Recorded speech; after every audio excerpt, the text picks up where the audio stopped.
I'm going to be very brief. We're moving now from Munich sort of into the world with many different people joining us online and to a hybrid event organized by Romi Crawford. And I'm going to hand it over to you, Romi, because I know that you will be introducing your concept and idea, and also all the panelists that you've invited and that will be joining us here physically, but also virtually from all places, basically. Thank you so much, Romi. Okay. Thank you. And of course, as I get started, I'm having my first technical glitch, so I seem to have lost the first slide. But I'll start speaking because we did want to come on timely because we have some folks coming in to the Zoom platform with us at very specific timed intervals. So, I want to start by thanking, of course, Andre Lassoni and Damien Linteni for all of the for the invitation.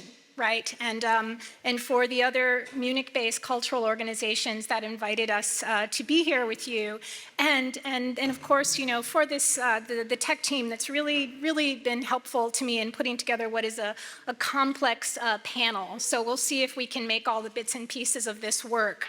A little bit about the context. I do believe that the title or the framing, of course, is the Black Arts Movement School Modality on the topic of alternative monumentation.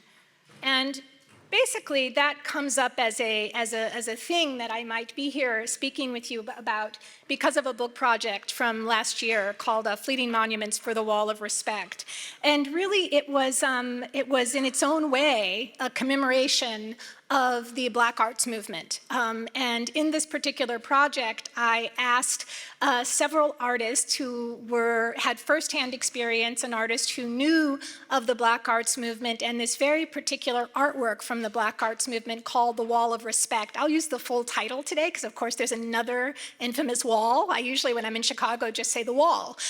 But it is today The Wall of Respect, full title. Other people, practitioners such as myself, researchers who knew of the Wall of Respect to somehow commemorate it by making an offering or a contribution to this book.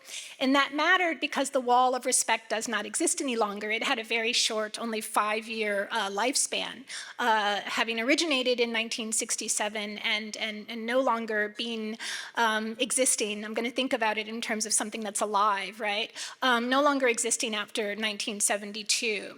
So in this project, I really started to use the Wall of Respect for its cues, how it cued us around a different type of monument making, and how it really was a great case for unraveling even some of our steady notions of what a monument should be. And so for this reason, I think one of the reasons that this invitation came through, and so really happy to be here. But I asked if I could speak about this idea and some of the ways of unraveling our preconceived notions of how to make monuments and how to commemorate things and objects and histories and peoples through something called the Black Arts Movement School Modality. And this is something that was initiated last summer. It's had two versions or iterations now, what we called sort of a Chicago-based Black Arts Movement School Modality, really because so many of the Chicago practitioners who worked on this case, the Wall of Respect, were known to me since I did some of the research. And then also because OBASI, the Organization of Black American Culture, which created and produced the Wall of Respect, several of those members were also on the ground there. But actually, Black Arts Movement aesthetics sort of flow through the country in a more regional way. And so this past summer, there was a take of this that was more East Coast based.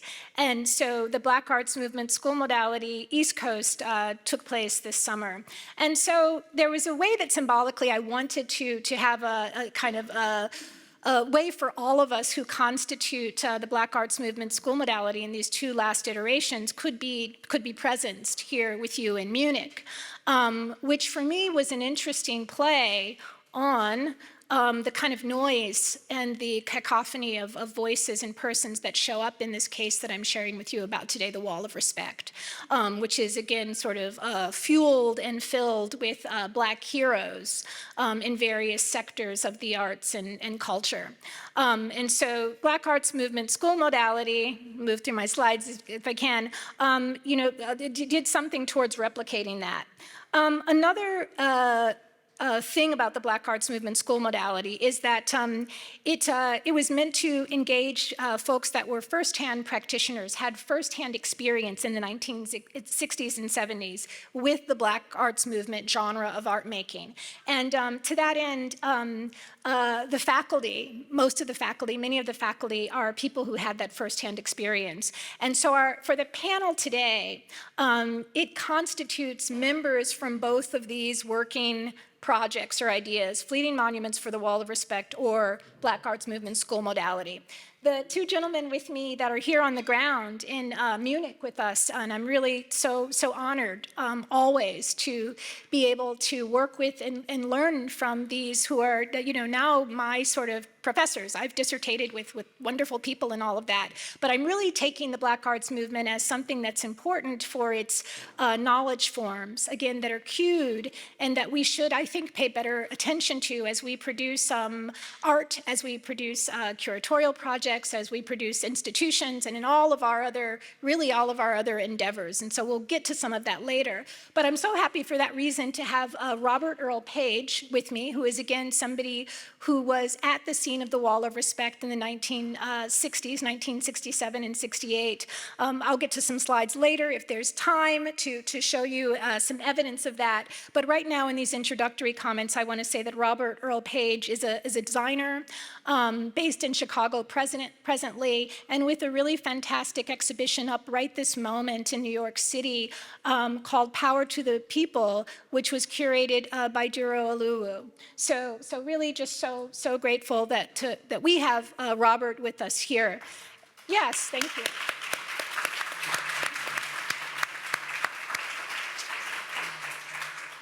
And the other faculty from the Black Arts Movement School Modality that we just ran this summer is Abiodun Oyewole, who's a poet, writer, thinker, and member of the Last Poets. And again, just so absolutely excited. I've learned so much from Abiodun in this last instantiation of Black Arts Movement School Modality. And so they both will posit statements like some of the other practitioners later, and then they'll do something with those of us that are in person here in Munich in a sort of coda to the whole event. So we'll shut down for those of you on webinar, and sort of the last 45 minutes will be something that we do on the ground, those of us who are together, gathered here.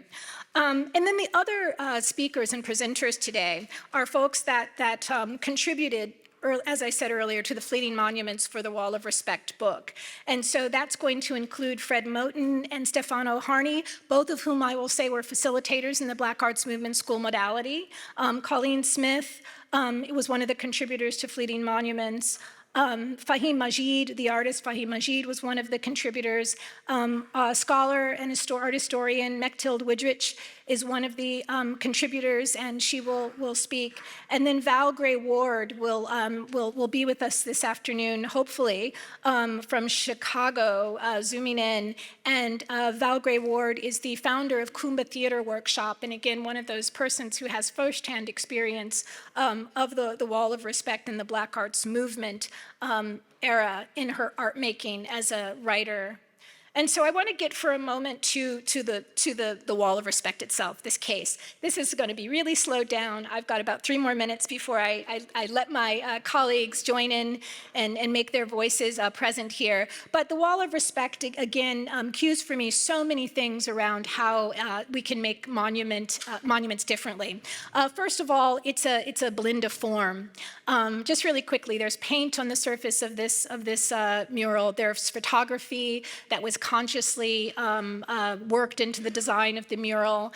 There was always did a book project on this. It's organized in these various sections. It was meant to, from its very start, to be something that was honorific. It honored Black heroes, cultural heroes. So jazz, music, literature, religion, all of these things are sectioned out in the Wall of Respect. The makers worked collectively. This is really key. There's no author. There's no signature on the Wall of Respect. It included visual arts makers, scholars, thinkers who were part of Obasi as well, who conceived of the idea. This whole issue of community that comes up in so much art making. You know, the Wall of Respect practitioners did not sort of force or effort a relationship to community. Just one of the images that expresses a sort of way. I think we just had the Muhammad Ali image there, and there are, some children guarding the materials at the Wall of Respect. Women and men made the Wall of Respect. This is one of the artists, Barbara Jones Hogu. It was designed by a woman, Sylvia Abernathy, otherwise known as Laini. This is one of the meeting sessions for the Wall of Respect. It was not a just sort of thrown together mural. There was a sort of moment of manifesto making and conceptualization, which was really at the heart of it. It was not just sort of, thrown up in an instant. I want to speak to another layer that we could think about, as you all realized just the last hour with the wonderful music and sound that was in the space. This is the poet Gwendolyn Brooks, who not only wrote a poem for the Wall of Respect, in her way honoring it. It was one of its first honorific moments to the Wall of Respect, but she attended readings there. She signed poetry at the Wall of Respect. She read poetry at the Wall of Respect. So it had this sonic dimension, this dimension of poetry and activism, which was always a part of its aesthetic scene. And so if you think about it, it's multiformal. These are musicians from the AACM who played at the Wall of Respect. This is at the Wall of Respect site. People like Lester Bowie and Roscoe Mitchell played at the Wall of Respect. Again, this multiformal site and location. And then finally, it had contestation built into it. The Wall of Respect had several versions. What would it be like to consider monument making that evolves, changes, lives, grows, dies? They're not really necessarily, or they don't have to live forever. They don't have to be so steady and so permanent and so fixed. And so this is again a case that holds some of that in its capture. And this is an example too of how it sort of grows and moves around and becomes more complicated. And so I'm at my moment that I have to scoot and make room for some of the other participants. Again, some of those folks who contributed to the Fleeting Monuments for the Wall of Respect book are included here, and as I said, several of them will be making the presentations, as it is this sort of mashup between the Black Arts Movement school modality and the Fleeting Monuments for the Wall of Respect book. I want to say something really quickly on participation. There was a way that we wanted to have this to be active and participatory, not able to do all of that because of the hybrid format, but I ask so many of you to dig in and with a prompt around sketching and marking out and making and conceiving some notes for yourself around histories and objects, historical objects that might be marked, that might be honored, that have not been so, and that are minoritized and under the radar in terms of these things, and also in different forms. Taking some of the cues from the words and the things that are going to come up through the Black Arts Movement school modality. I say that because the Black Arts Movement school modality in itself at a meta level is a commemoration to Black cultural ideas and knowledge formations. It really is a way to put those to task, if you will, for it's an open space. It's not a closed space. It's not a space that other people are not invited to. So I ask you to actually come into a Black epistemological setting and context, and to work with us deeply about thinking through problems in the same way that we so often have been tasked to come into any scene to do that with you. And so that is part of asking you to participate here today, is being involved in the production of knowledge, that's produced by and initiated by a Black person, and that has been pushed by a collective of people who are actually open to Black knowledge, and the Black arts movement as a starting point for thinking some of that. One other thread, and then Fred Moten, I think we're ready for you. The last thread is the last hour, which was, I was being told in lead up to this that, the first half of the day would be so unlike this panel because this was the one that was all in German. So of course, I'm so grateful to the translators for helping me to follow the story, but also that, the kind of, that it had to do with a Munich-based case. And of course, that was a case of extreme violence. And I was, really so taken by hearing about that story. I want to say that one of the things that I've learned from some of the practitioners who had first-hand experience of the Black arts movement, Abiodun, Oyewole, Robert Paige, Sonia Sanchez brought this up in BAM School Modality. It can be evidenced in the letters and writings of others, is that in many ways, the Black arts movement is initiated and started a whole artistic genre out of the death of Malcolm X. And so I'm hoping that Abiodun will talk about that a little bit later. So imagine that a violent death, which you all were talking about earlier, also is the thing that gives this a different type of urgency. So that's a way to thread what was being kind of, so many people thought was so dissonant about the Munich scenario and the Chicago Black cultural scenario. So with that, if some tech people can maybe help me, Fred Moten, you are heading into the room.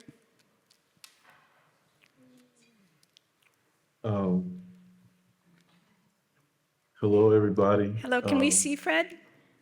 Not yet. Fred, we're hearing you. Okay. We don't see you yet, but we are hearing you. So should I keep talking or should I wait? Yeah, that'd be great. Okay. Hi. Well, I just want to say, first of all, that I'm happy to be able to be there with you all, at least virtually. I'm here in New York City, as you can hear, as the sirens go past. And I wasn't able to be there in person in Munich, but I definitely want to send my greetings to Professor Paige and to Professor Oyewole. And I'm so happy to see y'all again after the wonderful time we had in school this summer. Really, I wanted to talk a little bit about the wall of respect and to maybe just do a couple of sort of thought variations on the notion of its fleetingness. The fact that its existence was unlike most of the great masterpieces that we tend to want to pay attention to in the history of art, its existence appears on the first glance to be limited and in some ways to be determined by its disappearance. And I wanted to try to talk a little bit about that disappearance, or what appears at least to be a disappearance. I wanted to do that by way of mentioning a couple of other monuments that I've become interested in the wake of the initial interest that I had and that many other people had in the wall, and also and that which was renewed by the chance that Romi, you gave Stefano and I to reflect on it again. The thing is that a monument on a real sort of simple technical semantic level, which is at the level of what the word means, it's something that's supposed to remind you something. It's something that puts something on your mind or brings something to your mind. And this memorial function is one that, if we don't sort of augment our understanding of that, we maybe lose some things that the monument can actually give us, and that it continues to give us, even in what on first glance appears to be its absence. Usually when we talk about a wall, a wall is opaque. A wall is something that, blocks our vision. It's understood to be something that you can't see through. But I want to make an argument for the fact that this monument, precisely because it brings things to mind, it brings to our memories the thought, the words, the actions, the movements, the sounds of people in our community, of great leaders, great thinkers, great artists in our community, from Muhammad Ali to all the other figures who are represented there. And in addition, it also brings to mind all the folks whom we don't know, all the sort of figures and members of the community who actually constitute both the resources and then become the audience for all of that cultural work. The monument brings those people to our mind.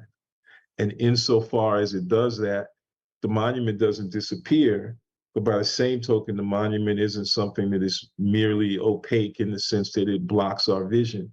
If it's opaque, it's also translucent. We see through that wall. The wall becomes a lens through which our memory constitutes a vision. And it's not only a vision of the past, but it's a vision of the future. And it's a vision of the future that allows us to form and renew, as a friend of mine likes to say, a friend named Manolo Callahan, it allows us to renew our habits of assembly. The image that you see right now is from a different monument, which I think is very much moving in the tradition of the Wall of Respect, not only in the sense of the way in which it allows us new vision, but also because of the way in which it fosters gathering. And this was a monument made by the Swiss artist Thomas Hirschhorn called the Gramsci Monument. It was organized by the Dia Art Foundation in a place called the Forest Housing Projects in the South Bronx in New York in 2013, in the summer of 2013. And what the monument included, as you can see, is a kind of built environment, the wooden sort of scaffolding and stairways and hall and passageways that included gathering places, included a restaurant, included a small little housing area, which actually had texts by the great Italian Marxist philosopher Antonio Gramsci, had a comb that Gramsci used, it had house shoes that Gramsci wore, it had sort of pages of manuscripts of his writing. But those sort of artifacts and relics of Gramsci were nothing compared to the sort of intensity of the feeling and the view that you got from being there. And in some ways, it made me think that what this monument that Hirschhorn produced was meant to, what this monument that Hirschhorn made was meant to produce is something like the feeling that one might have gotten on any normal and regular day walking by the Wall of Respect in Chicago. And it's a feeling that exists as a function of gathering. And it's a feeling that exists as a function of this amazing kind of anomaly when the gathering that the monument produces, okay, is all bound up with the gathering and the collective communal making and the collective and communal social life that the monument commemorates. This is why the sort of time of the monument is so rich and complicated. It allows us to see the present, to see the past, and also to see the future. And because the monument always was also allowing us to see through it to the future, we can say that it never disappeared, that its life still persists. We still see through it, even if it appears not to be there. In the same way that we see through air when the air appears not to be there, right? I mean, in some fundamental way, the monument, it renews the very air, the very social air that we breathe. And that air is, I think of it in relation to the great historian Julia Scott, who wrote a book that many years ago that was only published a few years ago, but it was a sort of underground classic for people who are interested in in Black liberation and New World liberation in the Western Hemisphere. And the book was called The Common Wind. And this monument, it breathes that common wind, and it allows us to breathe in that common wind of aspiration for justice, right? And aspiration for the constant renewal of our social life. The other piece that the Wall of Respect always brings to my mind is by the great artist Thornton Dial, who was for many, many years a steel worker. He worked in a foundry in a steel town close by Birmingham, Alabama, called Bessemer, Alabama, which is also the birthplace of another great Black artist who was working at this same time, and who we also need to understand to be a part of a kind of, at least within the US, a national Black arts movement. And that artist is Jack Whitten. Right? But this is a beautiful piece called A Monument to the Minds of the Little Negro Steelworkers. And it's made out of, as you can see, remnants, things that other people would have thrown away, but which handy, thrifty, economical people with the vision to see beauty where other people don't see beauty, which is what Thornton Dial was. You see where he took things that people would throw away and repurposed them and recombine them into something that now is absolutely priceless. It's not priceless because of the price that the art market puts on it. It's priceless because, again, in this piece, literally and figuratively, we see through it, right? We see through it to our past and to our future. And because it's a monument to the minds of the little Negro steelworkers, it's also clear that Thornton Dial himself knew that our community, that our social life was always deeply intellectual, that it was always a place for thought and a place for study, and that study and thought was always inseparable, both from the capacity to make beautiful things, but also from the ongoing responsibility and possibility of imagining a beautiful life. This imagination of a beautiful life is, again, it's futurial. We're looking ahead. And it's also an imagination of a beautiful life that has been lost in many ways, interdicted, placed under duress, placed under conditions of brutality in the past. But the beautiful life is also always in the present, right? It's always in the things that we continually do, the things that we do under that duress, the air that we continually breathe and provide for one another, the food we make, the aromas we smell, the sensuality and sociality of Black social life.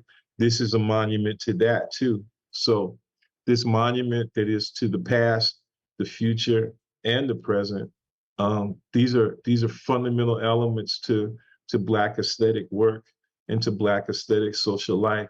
And it's always beautiful to have a chance to meditate on this with my friend Romi and with all of you, all the other people who are there today. So I appreciate it. Thank you. Thank you so much, Fred. I mean, the notion of, so, you know, we're messaging out some things. I think the notion of, yeah.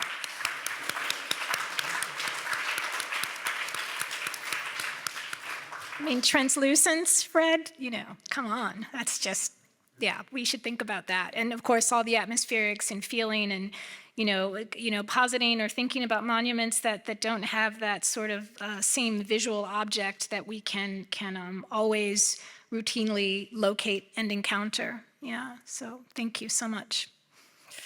So Cauleen Smith, the artist Cauleen Smith. Hi. Hi, Romi. Hi, Cauleen. I'm going to try to get to some images for you, but you just start talking. Thanks for having me here. It's really good to be here with all of you.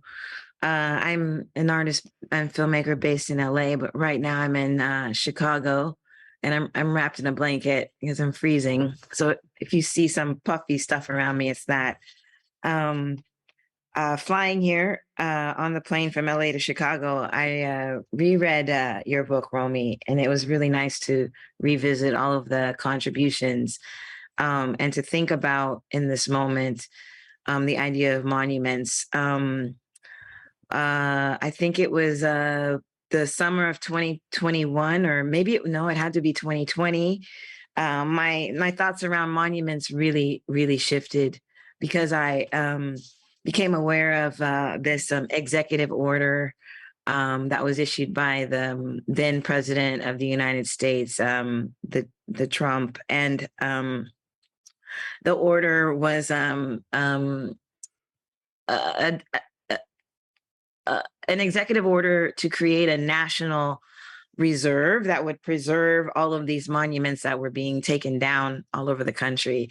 It was an executive order that described what I think might be one of the first instances of the United States really explicitly describing a kind of fascist aesthetic for American culture, in which explicitly it was said that monuments to great Americans should be lifelike depictions, and that there should be no abstraction and no modernism.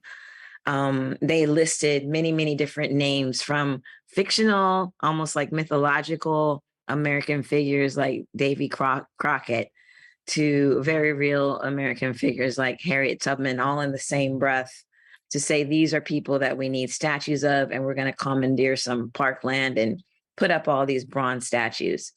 And this order I read avidly, obsessively, thinking about what it means for the president of the United States to put out sort of like a description of what the expectations of what art will be in this country. Okay. Oh, All right. So when it's time for her to go on, So she goes on at 11, Okay. Chicago time. okay. Mine, And so am I just talking to myself? No, we can hear you, Cauleen.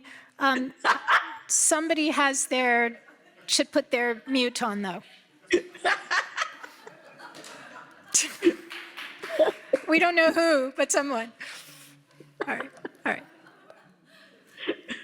Okay, should I keep going? We can hear you. All right. I'm like noticing. Thank you for bringing up these slides of this. I think I'm not sure that this building is still there in Chicago on Garfield Avenue, and this is like the site across the street from the picture that's up is across the street from what is called the Washington Parks Art Incubator. It was an initiative started by the University of Chicago and Theaster Gates, and I was one of the artist residents invited to have a really wonderful residency there, a studio with a generous stipend for a year back in 2013. That's what, like 4 years before, or 7 years before the then president informs Americans that we now have a fascist parameters for art. So this project, which was this a hand screen printed wallpaper of a keyboard, I kind of like covertly put up with the help of the Arts Incubator, who found some really handy young men to help me hang this wheat paste this wallpaper to this wooden plywood fence that surrounded a very large housing block that had been sort of burnt inside, cored out by fire. And had been sitting there for years, completely, like so much real estate on the south side of Chicago, where developers sort of just sitting on it, letting it decay and waiting for the moment when they can extract more profit from that land. And in the meantime, everybody who lives there has to sort of work around and live around these derelict objects all around them. This was one of them, one of the largest ones in the neighborhood. And it was on Prairie Avenue, which happens to be the street that I learned that Sun Ra lived on for a time. And I think I even mentioned in the article that I didn't believe in coincidences anymore because Sun Ra really didn't believe in coincidences. And there I am having an artist residency on Prairie Avenue with the same street of this individual who at the time I was really, really intensely studying and learning from. So these young men helped me hang up this wallpaper all around this plywood fence, which was so ignored by the community that it didn't even have graffiti on it. It just had a few scrawls. It didn't even have flyers. It was as if it was not something that could be seen. Or it was something that was chosen to not be seen because of its heavy presence. And one of the young men who helped me hang up the wallpaper, he had been a resident in the building. And then as we're hanging up and so he was telling me stories about the lore is that one of the residents was going to be evicted. She was angry. So she set her apartment on fire and the rest of the building also burned. That's one of the stories. I heard a few other stories about how the building burned. I don't know which is true. But all the residents, as we were hanging the wallpaper, had questions. They had something to say. They were really, really interested in this and actually kind of pleased that this plywood fence was suddenly having like some decor, which is like a black craft paper with metallic silver, bluish silver keyboards painted on it. So it was actually really pretty paper. And it took about maybe 3 days after we hung it up for all of it to be removed, but not ripped off, but like very carefully sort of like excavated off of the plywood wall and just vanished. So, again, one of my assistants who helped hang it said that he'd seen people taking it off, rolling it up and taking it home, which to me seemed like the most perfect resolution to that gesture. And I bring that up in contrast to the very idea of monuments right now. And this is the last sort of random factoid I'm going to drop in this talk of 3 things that are not connected at all, but in my mind are wholly connected, which is that when I was thinking about Trump's executive order, I actually printed it out off of the White House website and read it over and over. And I found myself scratching out the word monument or human or lifelike and replacing those words with sort of like geological and natural formations like trees and icebergs and mountains and volcanoes and oceans and rivers and streams.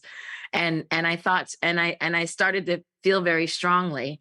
And I know it may sound, but I do not believe that this is off track from the Black arts movement in any way whatsoever. I thought that maybe the monuments that we need to be looking for are those that have lived before us and those that will live on after us, and that they are all around us. And our relation with our environment is the thing that can do what Mr. Moten suggested, which is to put something on your mind, which is sort of like a relation to this planet, which is actually fundamental to the survival of Black people and therefore everybody else. And as I read this executive order, it was so easy. I was like, he's saying things like, these monuments are our inheritance. These monuments are our heritage. And at the same time that I'm looking at this executive order, I found this book from the 1960s about Norwegian icebergs, right? And I'm flipping through this book. It's got these gorgeous black and white photographs. And most of these icebergs do not exist anymore. Okay, so and I'm thinking like, this is our heritage melting before our eyes. Like the iceberg is releasing the microbes of 1 million years ago into our environment. There is our past, and here is our future right before our eyes, dripping, dripping, dripping away into the ocean. And all I have to say about that is that is my monument right now. That is my monument. And that is what I think about when I think about Black people on this earth, is like, also, Romi, I'm sorry. This is like, I'm jet lagged and everything else, but one more random factoid, which is, I was just in Colorado in a silver mine of all things, the opposite of anything ecological. I just had this epiphany. I was like, well, where are the indigenous people? They'd all been moved away so that people could have aspen and ski. So they live in Western Utah. But I'm on a mountain that used to belong to the Ute people. And apparently in the deep forest of this mountain, there are these trees called prayer trees that the Ute people bend and distort into these shapes that are clearly not the natural way that the tree wants to live, right? But these trees over generations are molded and bent and shaped while they are living in the forest amongst all their other tree relatives into these very clearly artful sculptural forms that are called prayer trees. I've only seen a few photos of them because it's not known, thank goodness, where they are. It's the people who know where they are the people who need to know. And I thought to myself, oh, so someone already has figured this out, right? Like I'm thinking it's a new idea to think of an iceberg as a monument, but someone is already hiking 15 miles into the deep forest to check on a tree and maybe like bend some of its branches a little bit and say a prayer to the earth and to our ancestors.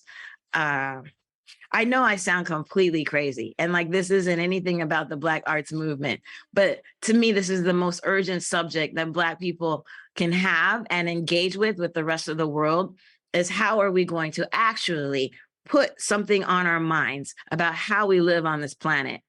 Not just talk about it, but how are we going to do it? And so I was just looking around for how it's already been done. I don't actually need any more time. That's all I wanted to say. Thank you, Romi. It's so good to see you. Faheem, Mr. Paige. Oh my gosh. So good to be with you. And hello, everybody in Munich. Thank you. Oh.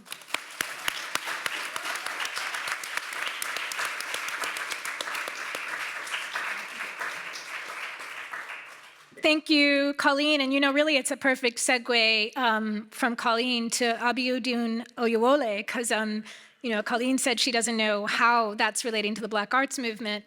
Abiodun and Robert Paige yesterday, I think, were positing just in a chat with me about their main concern being the environment, and how this shows up in some of their work and their practices and has since the 1960s. So I think there is definitely some common ground there. So now, Abiodun, this is your time for your statement. First of all, I'd like to say that in America, we have a lot of monuments, mostly to tragedies, and they're celebrated every year. The 9/11 has a very serious monument, which is a one-tower building. It's the tallest building in New York City. For one moment, I would like for us to recognize that a new monument will probably be erected in Thailand. And I'd like to give us a moment of silence for the children that were killed in the nursery school yesterday. If you didn't know about it, now you know about it. It's sad. The whole day has been about man's inhumanity to man, and it continues. Putin has a war going on against people that don't want to join his party. There are killings in America because there are some white people that believe Black people are going to replace them. George Floyd, Breonna Taylor, a lot of unnecessary killings. There will be monuments dedicated to those people.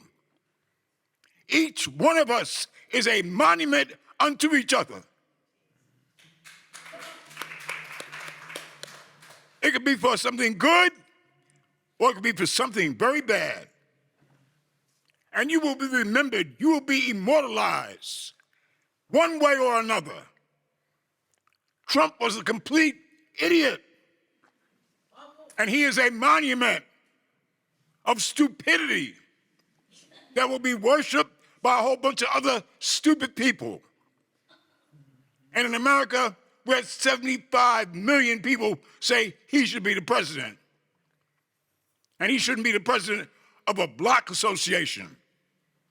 Never had political experience, but he represents a sentiment. So people make monuments. The monuments don't make the people. People put their souls into monuments, whether it's a poem, a painting, a building, but they are made by people who feel conscious enough to exalt themselves for all time. A monument is very important. As I said, if you're doing something good, and if you're willing to work, if you have a strong work ethic, you are definitely a monument for somebody. Maybe for just your child or the person next door to you. I know a lady that makes sweet potato pies. She's a monument. Her pies are good. People will knock on her door to have some of her sweet potato pie. We must recognize, I was looking at the title. It said alternative monuments. So a lot of us get caught up with the physical.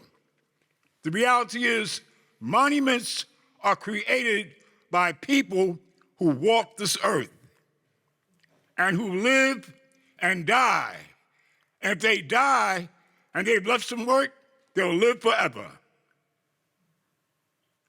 I would like to do something now that's a little bit off the beaten track, just to show you that we are all monuments to each other. But I need your participation. Are you willing? Yes. Yeah. Are you willing? Yes. Everybody say free. Free. No, I want you to really say it. Don't mumble. Free.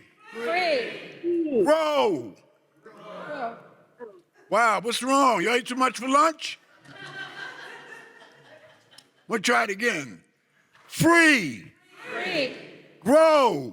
Grow. Misery. Misery. Down. Down.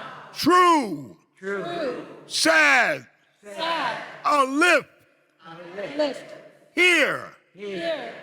The oldest form of group participation is called call and response. I just gave you 8 words. That's going to be your response to my call. I'm going to say your 8 words again. You don't have to try to say them after me, but try to remember. I'm going to give you a rhyme, a couple of lines. Your word's going to come after the line. There's only one thing that I'm asking you to do. Try to say your word in time.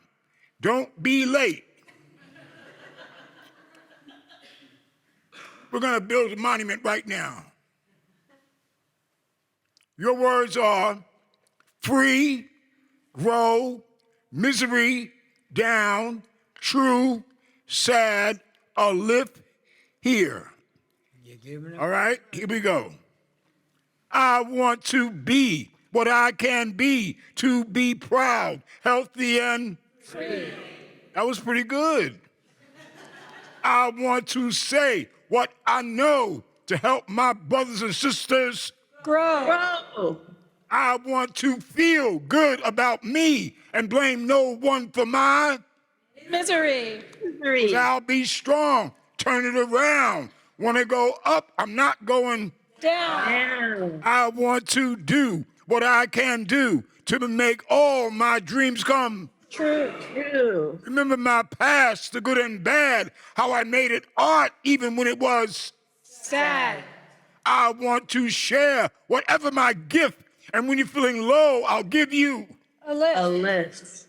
I want to live without fear and know that I'm blessed for being Here. Here. know that you're blessed for being Here. Here. know that we're blessed for being Here. know that we are blessed. Thank you. Thank you, Abiodun.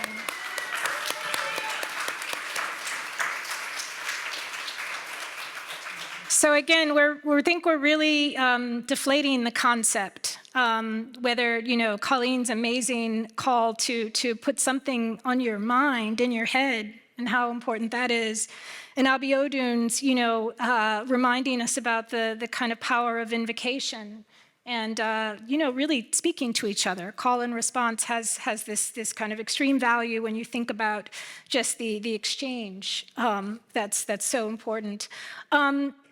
So we're gonna keep moving through some of these, but again, your project is to think about and conceive and to locate some histories that are different types of historical objects and to think about how they might be memorialized in different forms, again, based on some of these cues that we are trying to mark out and trace together this afternoon.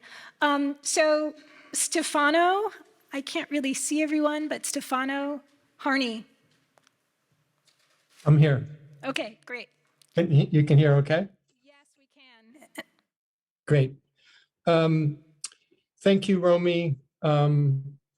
It's wonderful to be back with you. Wonderful again to see Professor Paige and Professor Oyewole. And I'm still reverberating with this summer's Black Arts Movement Modality School. I wanted to start by saying, and greetings to everyone in Munich. I wanted to start by saying that in the last couple of years, Romi's been a big influence on Fred and on me in so many ways, in her thinking and in what she's brought together in her gathering. And for us, we were able to be involved both with the book project and with these 2 iterations of the school.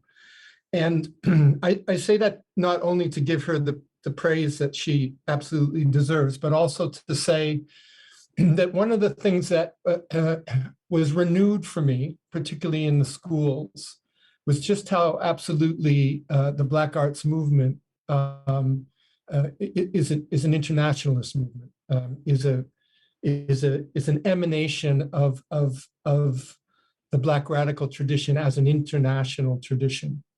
And that's been very sustaining to me as a student of this tradition in these recent years, where I've divided my time largely between Brazil and Barbados in the Caribbean.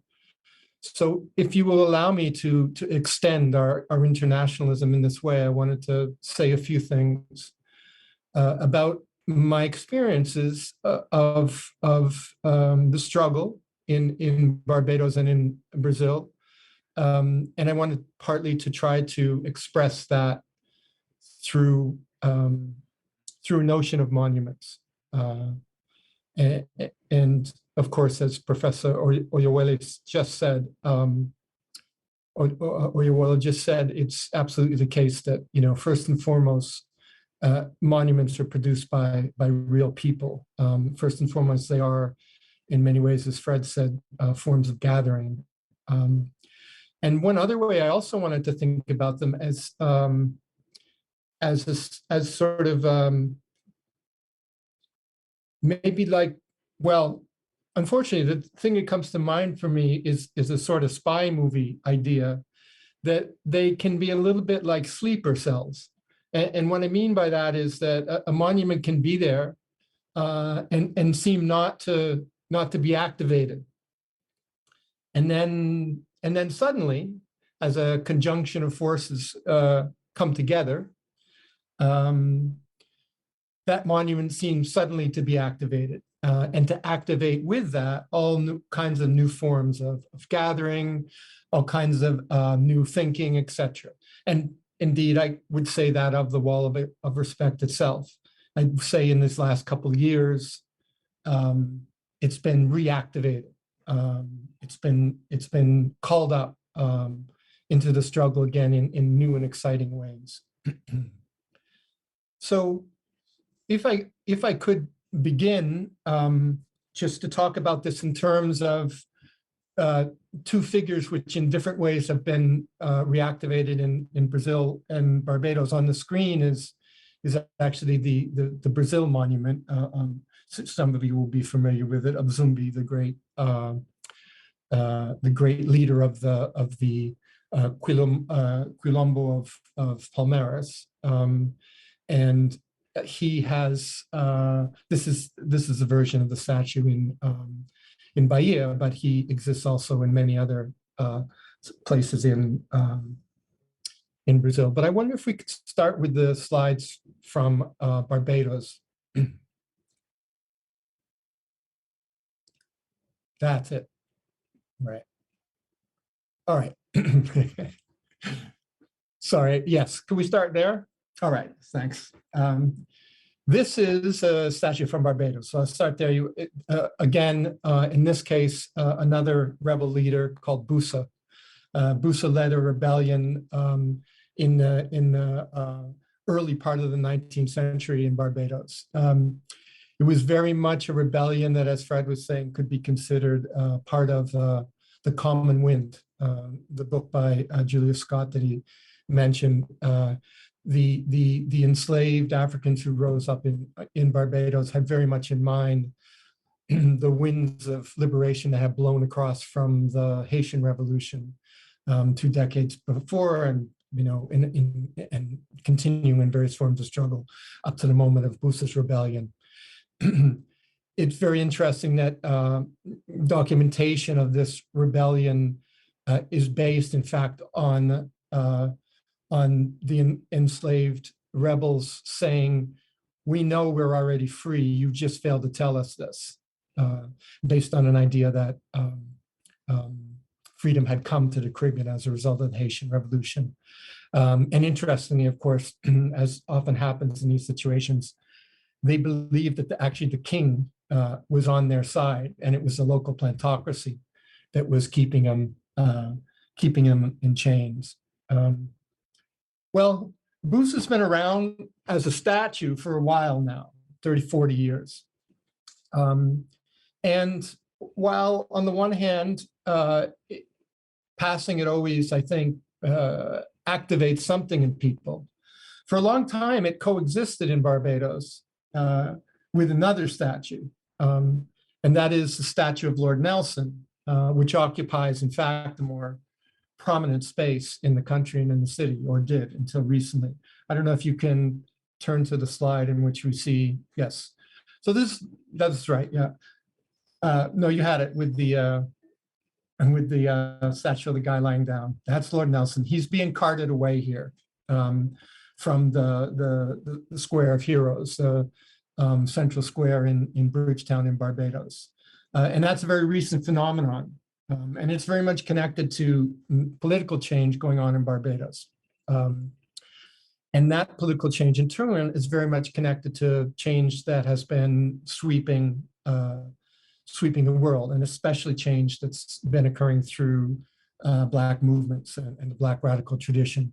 So the movement is the statue owes something to Rhodes Must Fall, the South African movement. It owes something to Black Lives Matter. It owes something to the call for decolonization throughout Latin America and the Caribbean, and indeed the call to remove the monarchy from its remaining ceremonial positions in the Caribbean.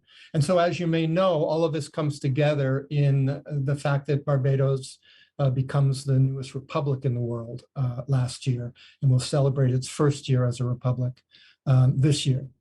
So what I wanted to say about this is that, and it's very interesting what's happening in the wake of him being pulled down. There's talk finally of replacing him with a statue of Nanny Grigg, who's understood to have been the mastermind behind Busa's rebellion. And as again in the book, The Common Wind, we find again and again that it is enslaved or formerly enslaved African women who speak numerous languages, who operate as market women or in other positions in which they're able to communicate across populations of enslaved peoples, who actually become the most dangerous and most potent of the rebels in the Caribbean and elsewhere. In her case, she would steal newspapers from the master's house and read them to the enslaved rebels, which is one place they got their news about revolution elsewhere in the Caribbean. Okay, so what I want to say about this also, though, is at a certain moment, the statue of Busa becomes activated. It becomes impossible anymore for both Busa and Lord Nelson to both stand on their plinths. There's a way in which a struggle breaks out into the open again. And it's a combination of factors that does it. But what I was about to say is what's very interesting about the activation of Busa is that the idea now is to consider finding Nanny Grigg in the place of Lord Nelson. Something similar is going on, I think, in the activation of monuments in Brazil. So I'd like to take a few minutes to talk about that because they represent very contrary cases. Barbados, on the one hand, has had this latest version of its political awakening. It's had waves of political consciousness in the past as well. But we're seeing one now, and now we're seeing a very promising new leader in Barbados, Prime Minister Mia Motley, who's gained wide praise internationally, and who has converted even the most skeptical in the Caribbean, who have lived through a lot of failed leadership. I myself think she's the most significant leader since at least Maurice Bishop in the Caribbean, and certainly or Early Manley, or the brief moments we had of Aristide, someone very, very impressive. And she leads a government of Black women.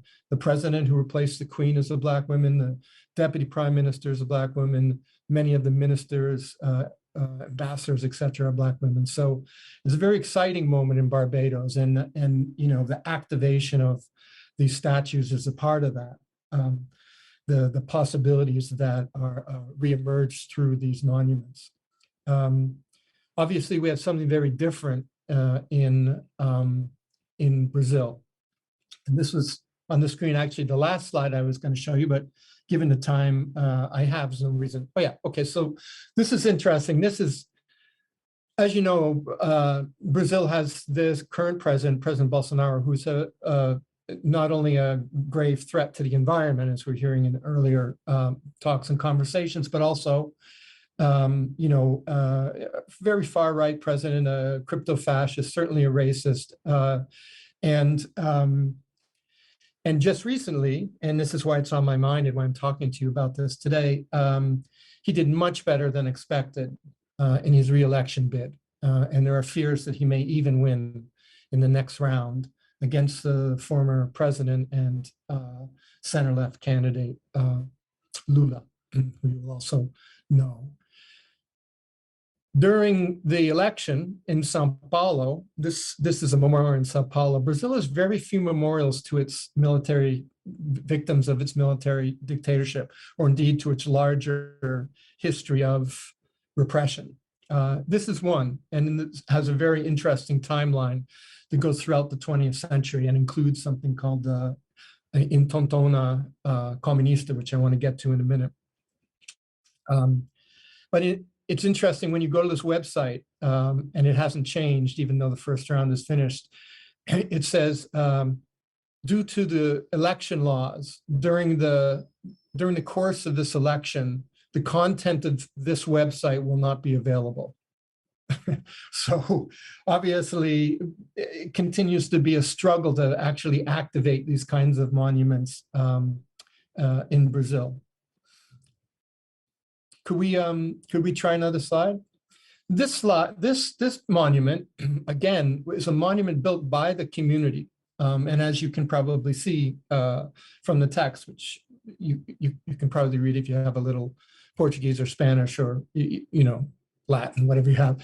But basically, it's a memorial to people shot by the military police. And it was produced by the community itself. It looks a little flimsy there, but it was actually quite a solid piece of work. Well, recently the military police came and ripped it down and took it away. So the struggles around memorials there are activated, but by no means can we be encouraged by the state of play. Maybe we have time for one more slide, and I can kind of tie a few things together with that. That's a very interesting slide, but we don't really have time for that. They actually found a whole number of banners during Bush's rebellion in Barbados that were produced by the rebels who marched in groups, and each one had a banner. Only one survives, but it's this one. And if you read the code of it, you get some very interesting news out of it. Most likely, the woman in a white dress is Nanny Grigg, the mastermind behind it all. Could we see if we could just get to that one other Brazil slide, and I'll wrap up? Yes, thank you. Okay. This is really a good example of the activation of a monument. This thing has been there for a long, long time. It actually wouldn't even start for the purpose that it's now used. But every year now, since Bolsonaro came, it's only increased and become really a big event. This monument has become a rallying place for the military who come and reaffirm their anti-communist credentials. Now, it's important also to say that when you say anti-communist in Brazil, as Denise Ferreira da Silva, our friend, will tell you, what you mean is anti-Blackness. And so this anti-communist rallying point every year, which occurs at the Red Beach in Rio, is based on a largely fictional memory of a rebellion by soldiers themselves who were inspired by communist and anarchist ideas against their own officers. Over time, the myths have arisen that these evil communists stab people in their sleep, etc. None of that turns out to be true. But for a long time, this was a kind of esoteric memory. Some people in the military kept it alive. People did gather every year. But since Bolsonaro has come in, this has become a major rallying focal point for anti-Blackness, in my view. There's no point in calling it anything else.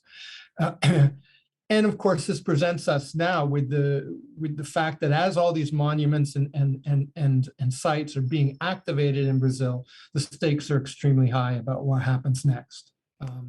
And I would suggest that beyond what we know will happen to the Amazon and to the climate, there's something else at play here too, because we are unfortunately going to enter climate disaster. We clearly are not going to do anything about that. But of the big forests that are being destroyed, if you look at the Congo or Indonesia, you don't have that in such an exact combination with crypto-fascism, anti-Blackness, emerging authoritarianism. It's a kind of experiment in Brazil.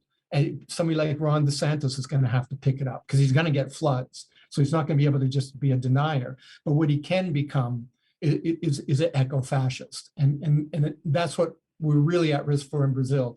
In these years going forward, in what ways are climate disasters going to be harnessed by fascists in order to carry out a much broader agenda, and especially an anti-Black agenda, and therefore the major anti-liberation agenda that we could hope for in the struggle going forward. So I want to again just say, Romi, giving me this chance in these last couple of years to think statues and monuments in these ways has really allowed me to activate my own thinking about what roles they play and how they might remain dormant and then suddenly spring to life in different forms of struggle, and what we can try to hope from that activation.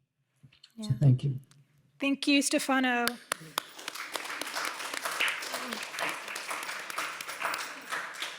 And I think, with that, this notion of how some of the monuments that exist can be reactivated is really key, but also something that was more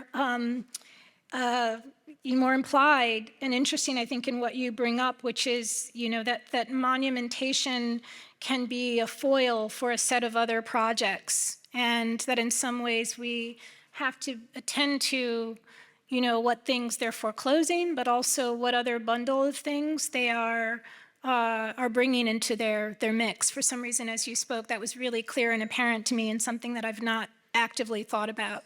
But I think it's an important part of understanding sort of the covert politics and combined political agendas that are embedded in some of these. So thank you so much.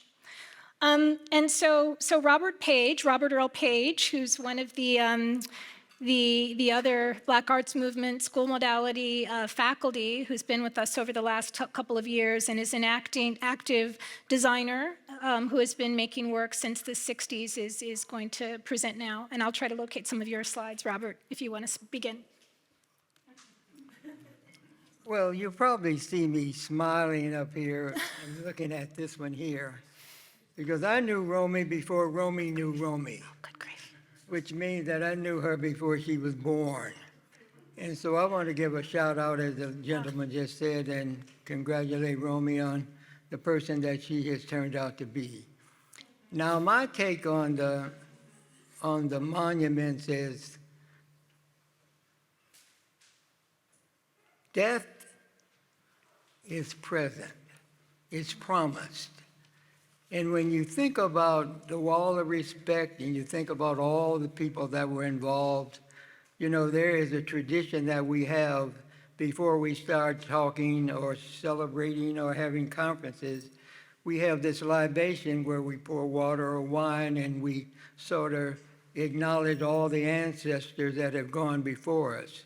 So my take on it is that I was absolutely a part of the Wall of Respect and all the participants. And they're no longer on the planet. And when you look up monuments, they talk about persons or events. And of course, that was an event. And you think about what the brother just said about personal monuments. I'm a personal monument. I'm a personal monument, and I am what Margaret Burroughs says in her What Do You Tell a Child That Is Black, or What Is Your Legacy? Then I'm firmly in the books. So I want to kind of give you the atmosphere of what was happening around the Wall of Respect and why the absence of it or what's in place of it is just devastating. It's kind of like memory is what the sister always says as well, Romi. So for me, memory really affects me because the things that I have memories of no longer exist. You know, where I was born, where I was raised, the things I used to enjoy in Washington Park, you know, I mean, they're all gone. So I have a memory of that, but it would be great if I was able to go back and memorize the way that I used to play there or enjoy it. There are two great monuments in Chicago. One is on the University of Chicago's campus. It's called the Fountain of Time, and it's about 120 feet long and 20 feet high. And I used to climb it up and sit in the middle, and my mom would be looking for Bobby.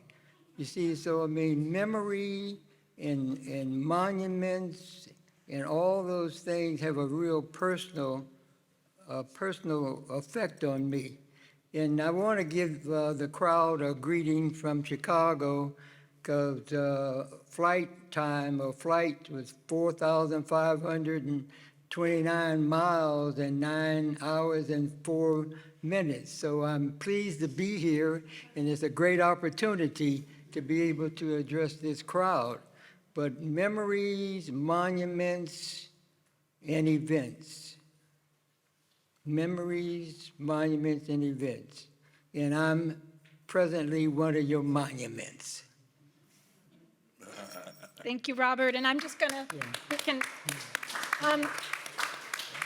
I'll sort of do a sort of backtrack here a little bit. So this is Robert Earl Paige. What year is this, 1967 or 68?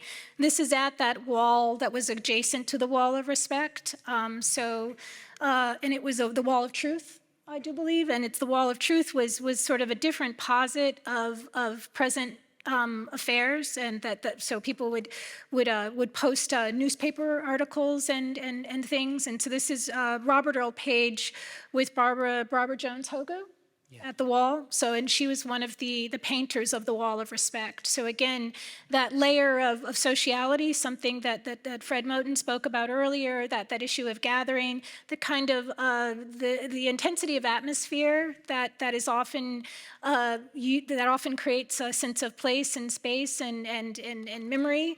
That is a key part of Black cultural monumentation and commemoration. And so, of course, how one can regroup that set of feelings and atmospheres and affects. One of the things I've learned from the research is there was a lot of affect that one can't necessarily translate so easily into prose when you're writing about it or into any sort of formal material, but it's a real residual outcome of some of these experiences. So again, I think that's so much to what Fred Moten and other people have been speaking to today, and how we might think about posits of monuments that do some of that work, because they're quite profound. They have a living scale, you know, they last as long as the person. I'm really sort of hearing and taking in how Abiodun and Robert Paige are asking us to recognize and see them and hear them as part of an historical trajectory as monuments. You know, I kind of just take some of this in. I don't necessarily overstew on good or bad. I'm just sort of like, I'm taking that in as a real capture around an interpretation of the monument for the Black subject. And so much of what you said, Robert, stands out to me in terms of, you have to understand that in the 1960s, the Wall of Respect was produced as a commemoration of Black heroes, because yes, for the Black child who you know, to self-affirm is probably how you get to a certain place, you know, how you get to Munich alive at a certain age, you know. So those self-affirmations have to start very early. And some of the other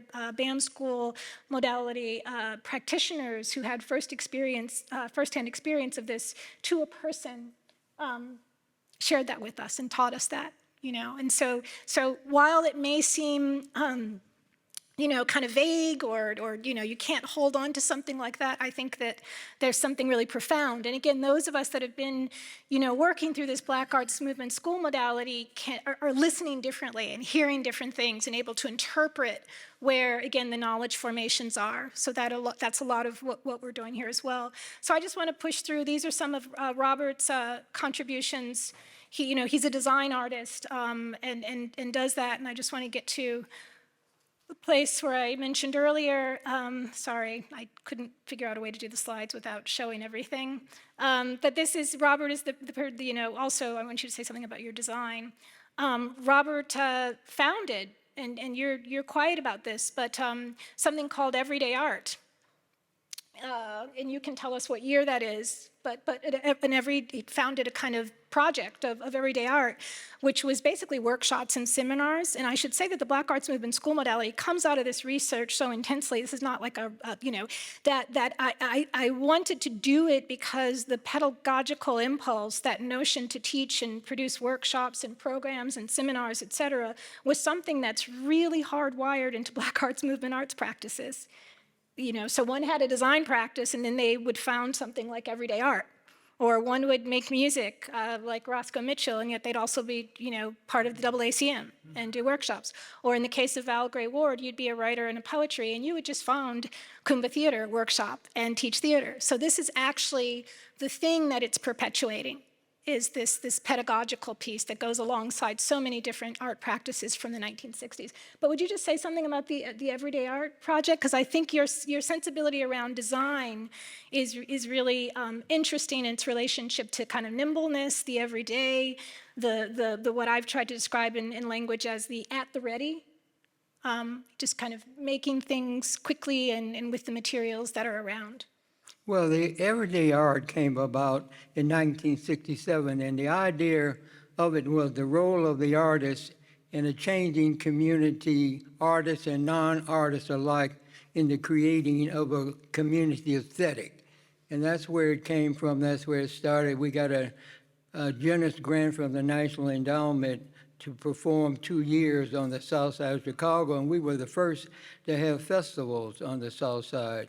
And we are still in the process of developing what I call the parapluie. And parapluie is French for umbrella, because I believe in the idea of peer-to-peer. So I'm a peer, and I'm looking for persons that are younger than I am so that I can turn them on to what it is that I do, so they in turn can turn the others on. Because my group that I really love and have a passion for is what I call big shorties. If you don't get them at this age, then it's very difficult to get them when they get much older. And when people look at me, they say, oh, he's a senior citizen. I prefer to refer to myself as a person of long standings.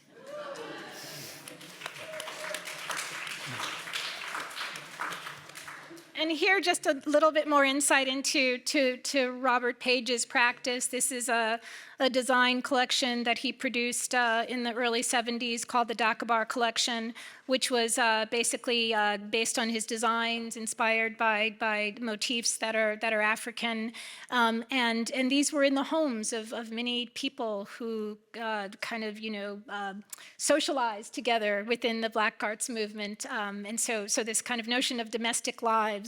How did you describe it? People would go to sleep with these spreads on their bed. Yeah. I also refer to myself as a ghost artist.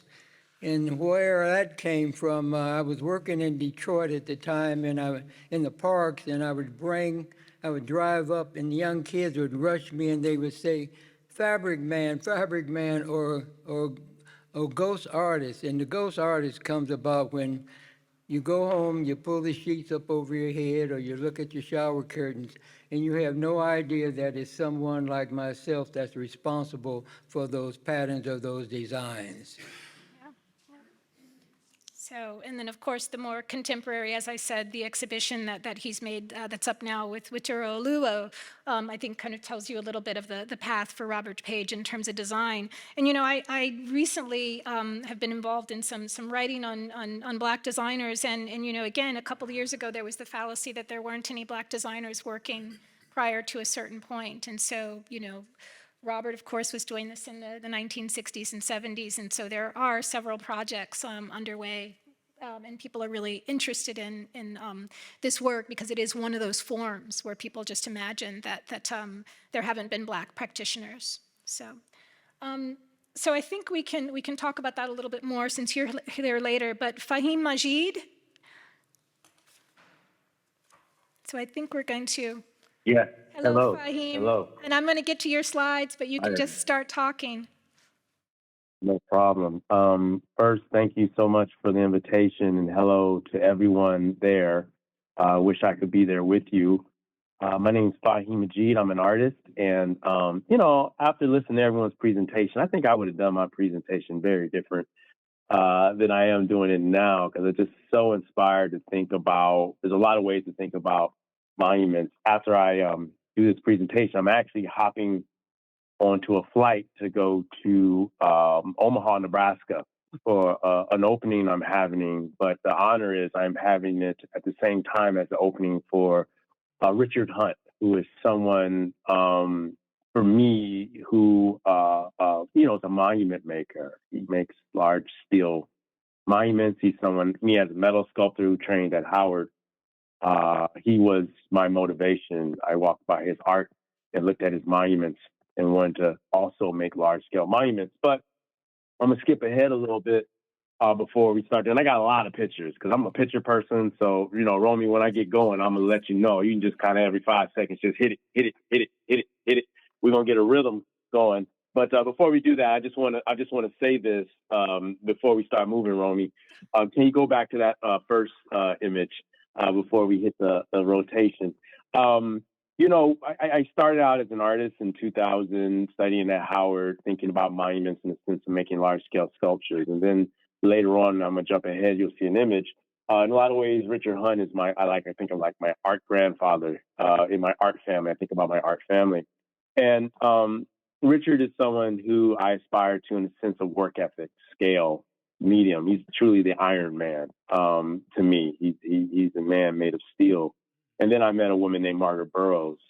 Brother Paige talked briefly about her, and I started thinking differently about monuments. Margaret Burroughs' monuments were embedded in people. So I have these two kind of sides of monument making, one in the physical and then one in the community.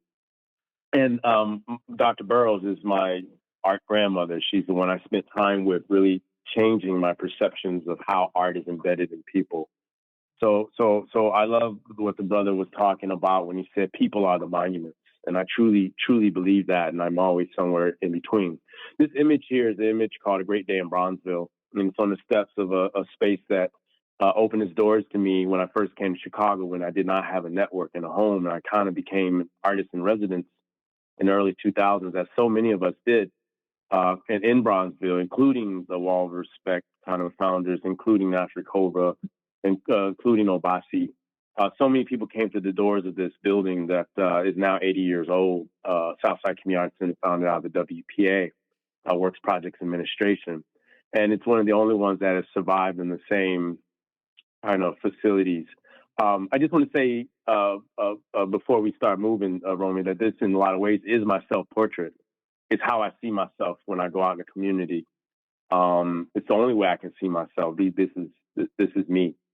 You can go ahead. I had a couple images to give context. It's Southside Community Arts Center dating back 80 years. It was an important space in that it was founded by African Americans, Black folks at the time. It was out of necessity. And the WPA, the government funding, was really not the catalyst. It was kind of a catalyst, but it was going to happen anyway. It was a space that opened its doors to so many movements, so many artists throughout time. Romi, you can just kind of, I just kind of like, I'm not going to speak to the images per se, but just to kind of give you a sense of time and kind of a young person. You see a young Gordon Parks. There's a lot of youth when I came into the space that felt old. That's the first exhibition in this kind of Bauhaus design gallery where Chicago New Bauhaus came and redesigned the interiors because they landed next door at IIT.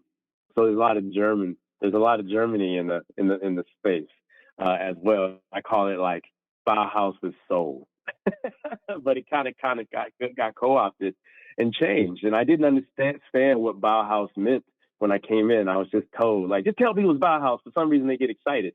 You can stop there for a second, Romi. But you get excited, you know. And at first, I came in as an artist in need. And over 7 years, I eventually became curator, kind of taking my skills and engagement, and then eventually executive director. And at the time, I was an unemployed artist. And as an unemployed artist, I had the ability to sit around and hang out with my seniors and my family. And they just put info into me. They just talked at me and they talked at me and they talked at me all day. And as time has passed and people have transitioned, I'm beginning to realize that I have a responsibility that those things weren't written down, because a lot of it was like in the notion of a griot. It was just kind of word of mouth and spread and changed and altered. So really this presentation could have gone like 20 different routes, because I feel like I'm overwhelmed with information in context of how that information moves into a contemporary art realm. So this is just one I stopped on. This is Dr. Burroughs, us going down to Ace Hardware. Dr. Burroughs taught was the founder of one of the co-founders of the Southside Community Arts Center as a young person, but also founded the DeSable Museum, co-founded the DeSable Museum in her home, which was across the street. So she learned about museum making in a lot of ways from her time as a young person at the Southside Community Arts Center. And you think about impacts and monuments kind of spreading. And because of that founding, not because she wanted to found the first African American History Museum, but because she wanted to educate her community. And then she realized that, oh, there is no museum of African American history. The community called it a museum. So she had to take the banner and make a decision to learn about museum making, and it scaled up from there. So the DeSable Museum becomes a responsive institution that adapts to the community. There's a space originally where you could find an Aaron Douglas $1 million painting right next to the first prize kind of artwork from a student, right, from the Lake Meadows Art Fair. And they both have the same value because they both function in the same way of educating people about Black history. These are just some of the aspects. I also want to think about monuments in the sense of touching. And this gets a little bit into my contribution into Romi's book about this sense of, I wanted to get closer to the center. I wanted to, this gallery you're looking at, this space, and earlier you saw the first exhibition. When the new Bauhaus came in and really thought about the space, this space has these kind of brown wood paneled knotty pine kind of walls. And the idea is that every artist from the first exhibition to 80 years, the current exhibition, is present at all times, from the holes that they leave, how they hang their paintings. So the ideas of when I first started to understand what that design principle meant, the ability to be in the space with Charles White or Archibald Motley, Gordon Parks, you know, Margaret Burroughs, you know, Barbara Jones Vogl, at any time, it became a very warm womb. It became a temple and a space. And I started to do these rubbings of the space, like charcoal rubbings, rotage of the space, the floors, tracking the movement, as a way of like photography, of thinking about time, past, present, and future. You can go ahead. And then, I spent a lot of time in the space doing this. After I stepped down as executive director, I was able to still stay in tune and think about, not about like fundraising, thinking about staffing. I could think about all these layers of this institution and kind of draw those out and make those into an art practice. So my art practice, in a lot of ways, all of it, no matter what you see, creates breadcrumbs that lead back to this institution. And my hope is that people find their way there and have that same kind of aha or really amazing moment, just like I founded it and came across it. And all the things in the textbooks that I was reading at Howard University came alive in a different sort of way through people. I began to understand this notion of monuments. It began to shape how I think about objects and things. So I took this idea when approached by Romi, and the Wall of Respect was a huge aspect of my education in the space. The center has an amazing collection of works from Afro-Cobra, along with many others. And oftentimes I was talked about William Walker very early on from people like Howard Seals and Doug Williams, who are no longer here, Susan Woodson. These are the people I would sit with and would educate me and tell me to shut up and sit still, stop moving around, just shut up. Like, stop talking, you're talking too much, shut up. And now I get to actually talk to other young people. I get to tell young people to shut up. Now it's my turn. But yeah, you can go ahead, Romi. So when I was approached, I started thinking about, so yeah, it got big. Like I started, rubbing little things in the center. I started rubbing the outside, thinking about building size charcoal rubbing, bringing other people into it, thinking about the Wall of Respect as a participatory action. This is a piece that I had at the Hyde Park Art Center, a portion of the piece. I did a rubbing of the whole building. Romi, you can move ahead. That's the final piece. But I was thinking about, you can go back, and Romi has much better images of the Wall of Respect than I do. You can go ahead, forward. When she asked me to think about a monument and this notion of touch and feel, I wanted to think about the actual site of where the Wall of Respect was. And my contribution was to actually come out on this amazing day that was actually being filmed at the time. And what was amazing to do is like kind of be there and understand site. I understood the site, but I didn't understand where it was at was so important. There's a train station down the street. As we were out here kind of performing, I was doing these rubbings of the actual kind of blocks, the corner, the angle that I would see in the space, and think about something that's not there. How do you do a rubbing or frottage of something that is no longer exists? To think about time and space. So that's kind of, I built out a series of these, and I kind of took a photo for the publication. And as I was out there, sure enough, people were walking down the street, kind of just colliding into us, saying, "Oh yeah, I remember that time, and I was there, and I remember that. That was an amazing thing. Yeah, that building burned down, and I remember there were people with guns, or they just have stories." And what I realized was they were moving through to get to another space. So the location of it was really genius, because it wasn't necessarily a destination. It could be a destination, but it was also sited in a site where traffic was happening, the right traffic. So one block over, we may not be having the same conversations we're having. So that's the one kind of way of thinking about monuments. And these are a series of those rubbings I did that turn into drawings and textures as well. And the other that I'll leave you with is something that I'm currently working on as well. And I had others that I think I could have talked about that were more participatory. But right now, I just opened a piece on New York's High Line called Freedom Stand, and thinking about Black voice, thinking about Freedom's Journal was the first Black-owned newspaper, founded around 1825. And, the difference of Black voice ownership versus Black voice being talked at. So it's important to think about that. So I really love Chicago's newspaper stands that are these kind of outmoded structures that are grandfathered in. They can't be knocked down, but they can't be built up. And they're kind of these very kind of ad hoc kind of ways of building, kind of intuitive building. I see them as sculptures. So I wanted to bring that to New York for this site-specific kind of space, similar to the Wall of Respect, which was about where news happened. So these spaces were places that before the internet where you went to get the news, what was going on. And the Wall of Respect kind of also felt a little bit like that. So I took, once again, that spirit and thinking about Dogon architecture as well, being influenced. And I kind of built out this structure called Freedom Stand, thinking about the first Black-owned newspaper in America to the last, and thinking about a structure that surpassed time, thinking about the past, present, future, and how the news of the past also is the news of the present.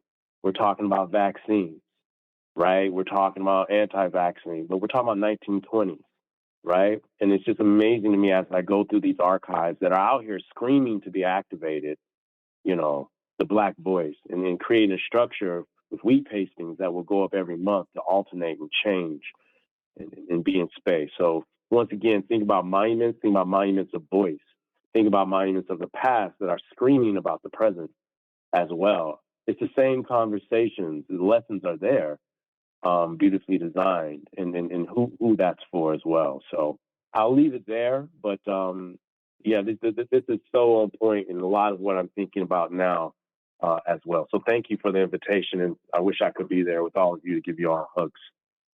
Amazing. Thank you, Thank you. Faheem.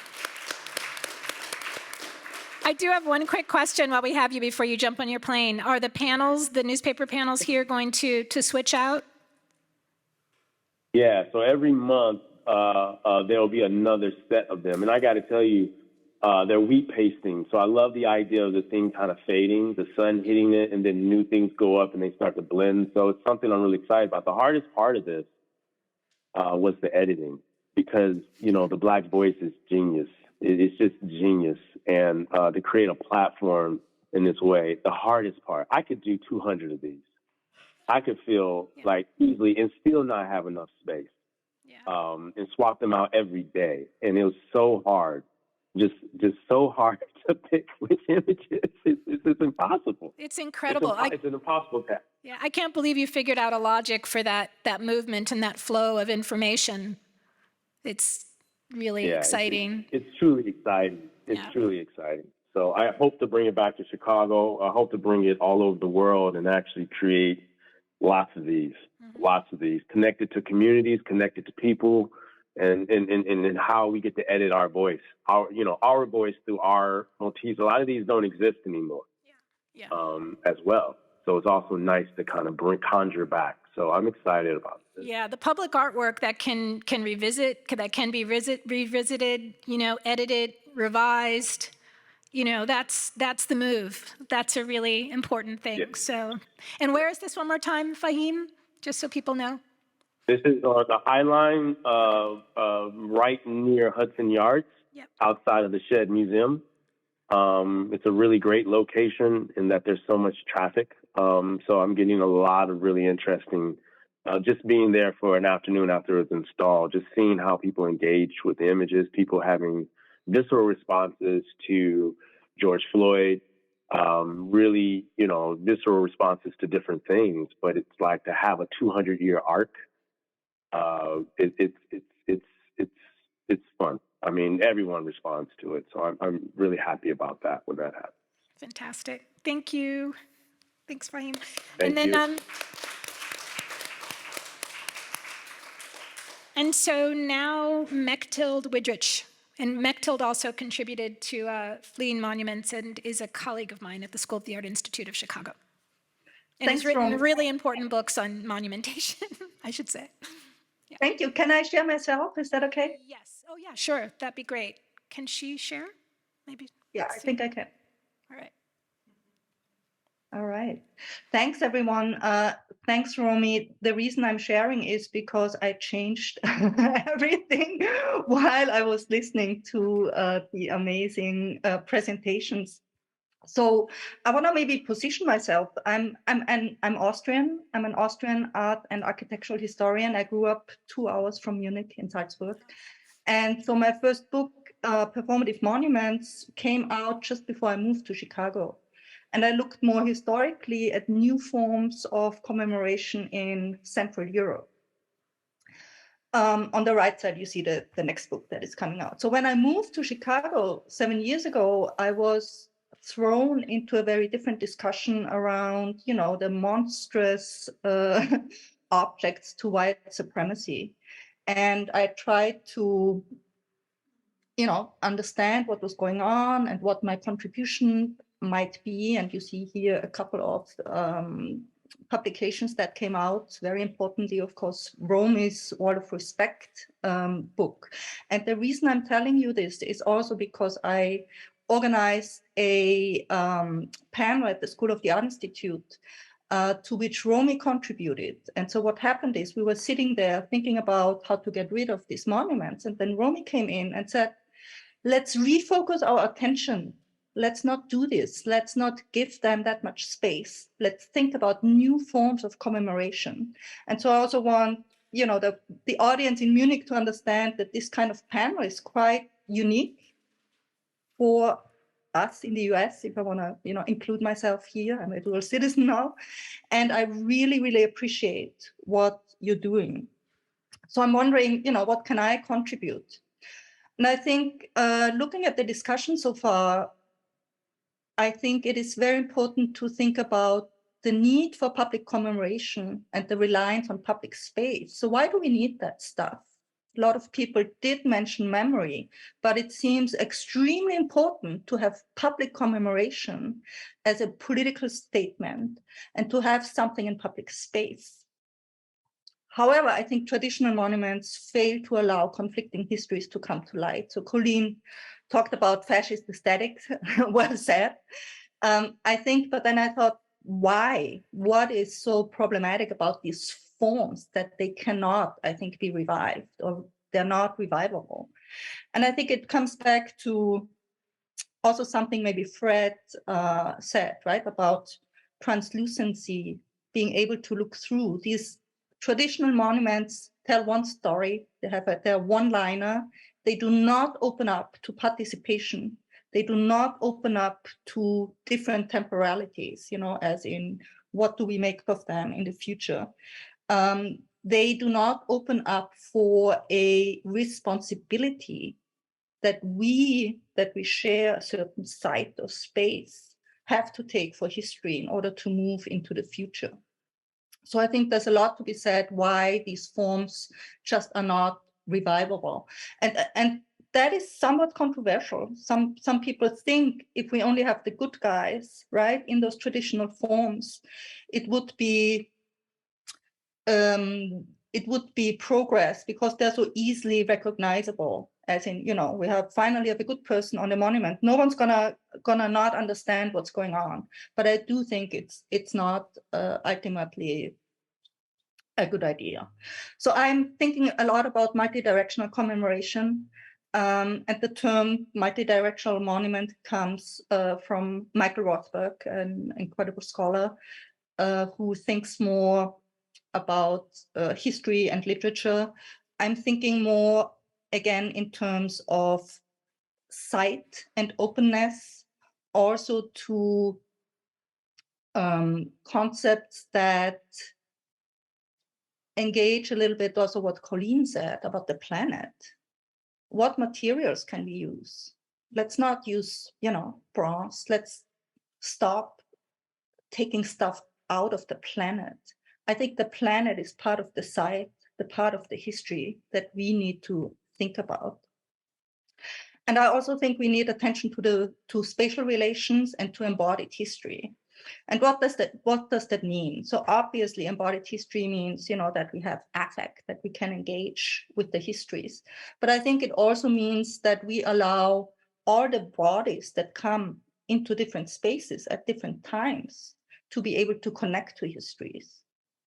And I was thinking, this is again coming out of my previous engagement with Central Europe. I was thinking about new residents and citizens, for example, in Germany. How does someone who has a Muslim background, who's like a new resident in Germany, connect to what seemed to be, so solidly part of history in German schools, Austrian schools, which is the Holocaust? I think it is possible, but it needs to be done very carefully through a question of sharing space, sharing experiences of marginalization, of coming together, and an acknowledgement of care. And care really embodies everything for me, right? Care for history, a care for people's past, present, and a care for the future. And I think I have, yeah. And so I'm not talking about particular artworks because I'm a historian, and I think there are enough artists out there who do incredible things. Also looking at what's going on right now, art and activism have never been so close. If you look at Documenta or other art shows, right, it's very obvious that they have come together. Also, activism has shown historical consciousness that is amazing.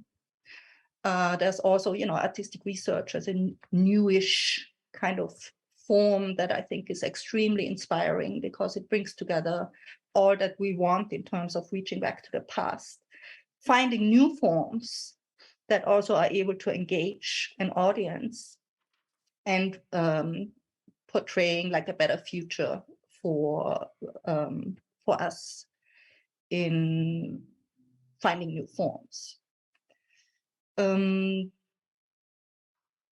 What you're seeing here is what I did for Romi when she asked me to contribute for the book. I live on the south side in Hyde Park in Chicago, and so I was walking around and I thought, how can I find any connection to the Wall of Respect that I only know about because Romi told me about it, and then different exhibitions that were going on.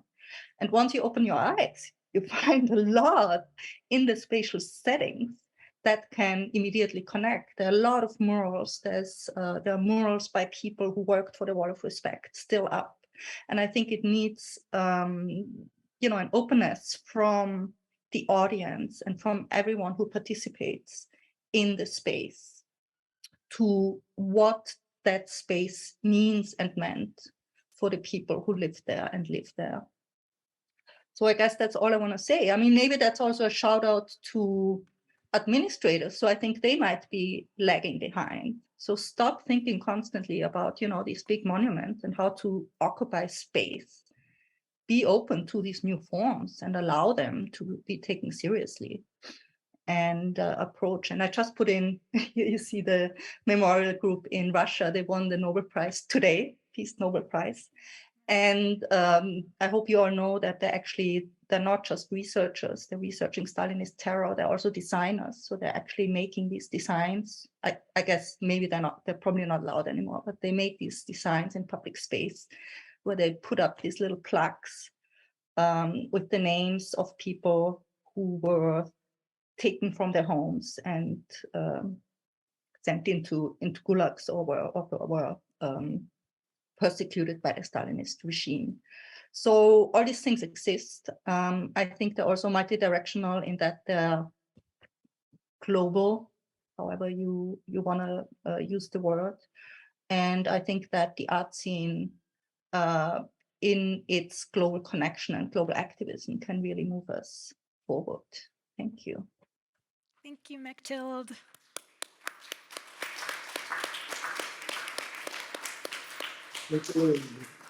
And of course, it's been so great to have you involved in this project and be in dialogue with you, Mechtild, because of your understanding Don't worry about it. of multiple contexts, right? Mechtild's on the south side of Chicago, and so understands right now the Chicago context, and then also, like other people who spoke today, have an understanding of a more international context. So it's really to say that some of what we're talking about does relay and bounce around the world, or could, in ways that have viability. While we're thinking about a case, it's a case that cues and has import and again, viability in other scenarios.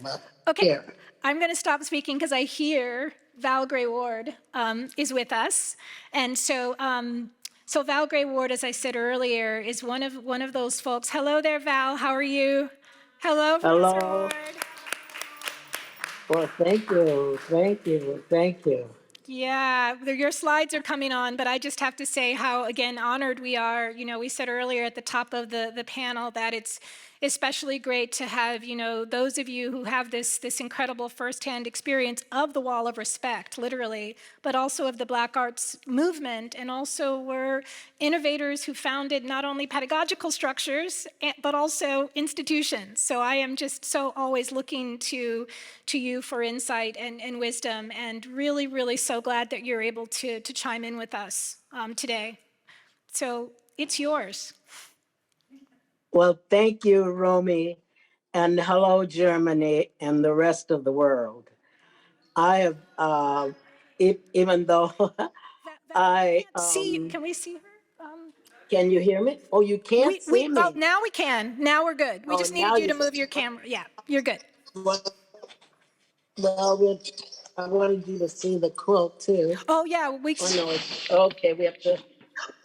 We have to adjust this. That's perfect. We see you and the quilt. We see you and the quilt now. Oh, you do? Yes. Okay. Well, I just want to respond first of all to what I've heard already, and I just wish I was there. Let me say that I have slept under Bob Paige's quilts, meaning that I bought them, because in the 60s and the early 70s, they were not quilt. I don't mean quilt. I'm so into my own quilt, and sheets, because they were on sale at Sears and Roebuck. And not only, and we were creating art together. Margaret Burroughs, that you talked about, a mentor for my life. So is Gwendolyn Brooks, and so all the people you talked about.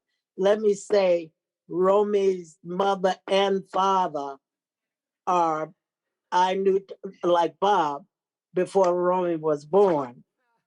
And so Barbara Jones Hogu, before she left, Barbara one day came in my office, and we were housed at Malcolm X. That's where our theater was at the time. And she left a triptych of 3 paintings. One is Margaret Burroughs, and that points to Africa. The other is Gwendolyn Brooks. And in tears, here I go again.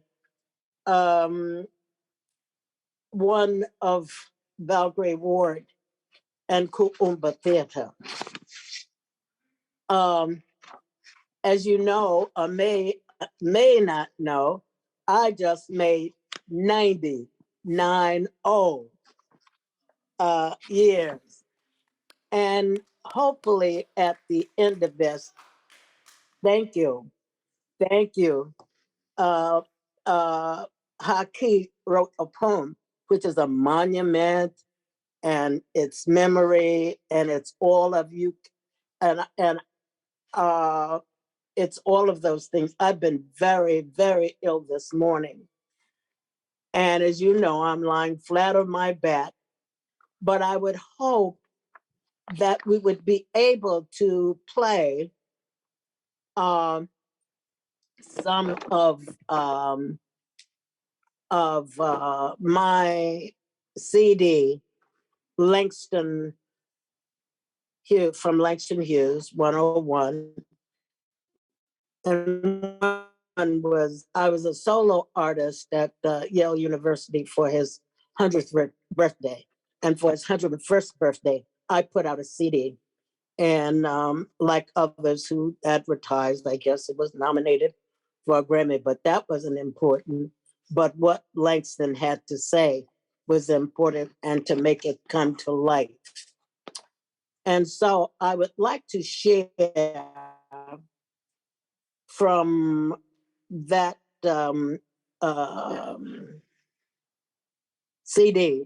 But before I share for the CD, I would like to say that Kuumba means creativity.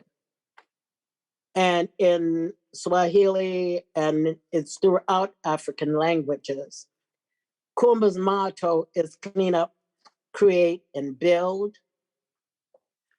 And we were fortunate to perform throughout the world, around the country, and throughout wherever African people. And so let me start with saying I was born and reared in Mount Bayou, Mississippi. And that's one of the oldest all-Black towns in America, founded in 1887 by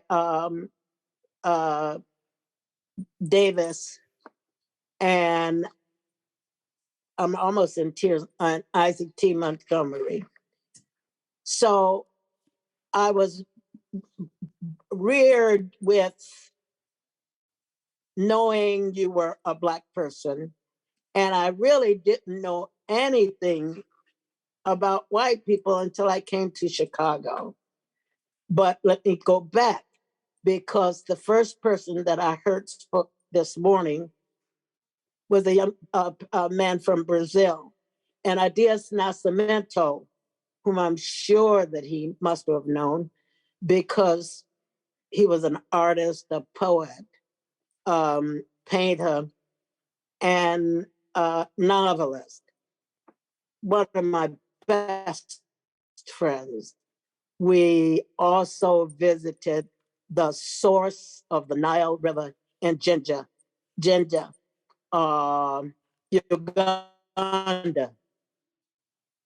Jeff Donaldson was also there. We attended the first Pan-Africanist conference in Dar es Salaam. I'm jumping about. I know I'm jumping about. But those of you who are used to me jumping about and saying and talking about a lot of things.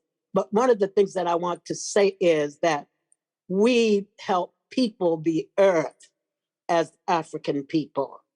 And we're some of the oldest people of all time. And from that time, through our songs, through our music, through our dance, and when we could write or learn to write, we have written.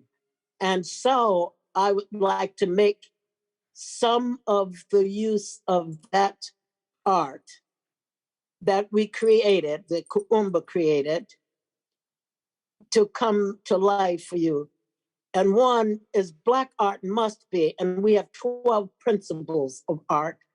And I think Romi told me I only had, 15 minutes. And so you all speed me up. And when I'm going too far, to go to something else. But Black art and must deal honestly and fully with every aspect of the Black condition, past and present. Our existence stretches thousands of years from the beginning of civilization in Africa to our current presence in almost every nation in the world. Our art should not dwell narrowly or excessively on any single subject, but must illuminate a variation, context, mood, attitude, and period and lifestyle of the Black experience. Black art must present positive images of African people, and if not, say something relevant to them about their condition while presenting negative images. At no time should Black art ever reinforce self-hatred or white inflicted stereotype of ourselves. Black art must clearly show the social, political, and economic, cultural, and cultural context of any cultural context of any realities we treat.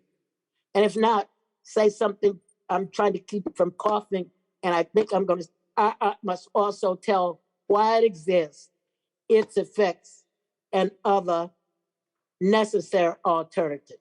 At this time, I would like to ask Lacelli if she would play from my CD just 3 or 4 of the sessions that we have there that we can produce. And I want you to listen with me. And I would hope that I can, one time, Romy said I might have 20 minutes. So if so, I would like to share real fast a poem that that Hakeem Adabuti wrote for my 90th birthday. But will you show those, play those and listen with me? Is Liselli going to play those? Yes. Okay, thank you.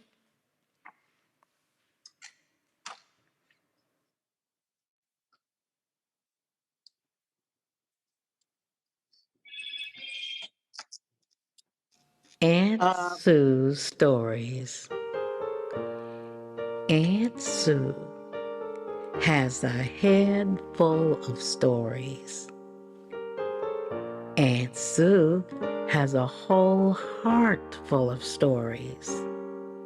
Summer nights on the front porch, Aunt Sue cuddles a brown-faced child to her bosom and tells him stories.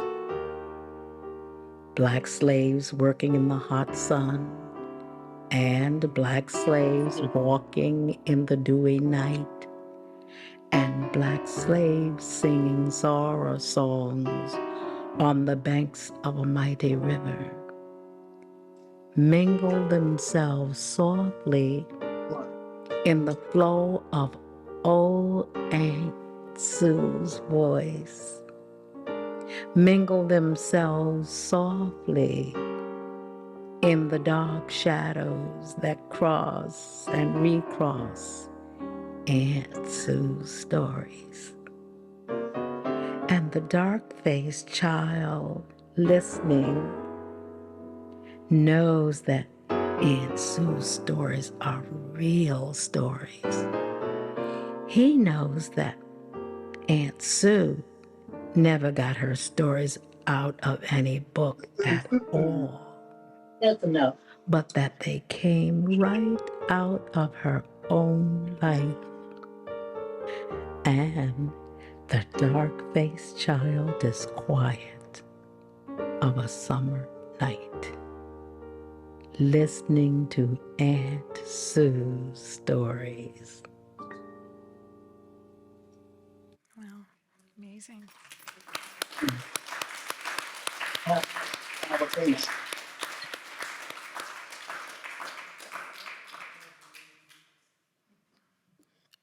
Amazing. And I see you're showing us the quilt. Do you want to say something about it? Because it's such an amazing artifact around the idea of memory. Okay. And I found out, can you hear me? Yes. Okay. Actually, I knew nothing about quilting nor sewing. Gwendolyn Brooks said to me, Val, I think it's time you should write your memoir. And I said, I'm going to quilt. And she said, girl, you're out of your mind. What do you know about quilting? I said, nothing. Well, one day, Baba too, that's my son who was director of the technical part of the theater, was building a set for our opening the next day, and he needed a piece of canvas. And he said, Mom, I gotta stop and go get another piece of canvas. And I said, no, allow me to go get the canvas. And so when I got back with the canvas, he said, I knew you were gonna get the wrong kind of canvas. That's a quilt. No, it didn't tell me that was a quilt, I'm sorry. He said, that's not the kind of canvas I wanted. So he jumped down. And if I can point to that small piece right there, I tore off one of the costumes, and then another costume and I sewed a piece on there to make the quilt. From that time, it has taken me over 40 some years to make the quilt.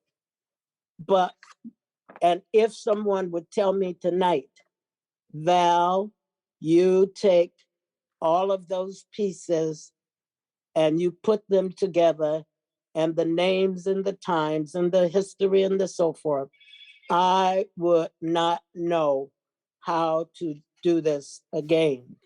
So I call this the ancestors and God's quilt, because that's how it got put together. I couldn't tell you how. I saved pieces from all over the world. People sent me pieces from everywhere, and that's how it got made. The bottom part of it, if I can point to that is all my family. The rest of it is my African American family from all over the world. I would like to, well, I want to do, Langston Hughes, is my 15 minutes up? No, it'd be wonderful if you would do it's similar to an ode, right? Or you want to do the piece that Haki Madhubuti made for you, or? Yeah, the piece I want to close with is very short, but I'll do the piece.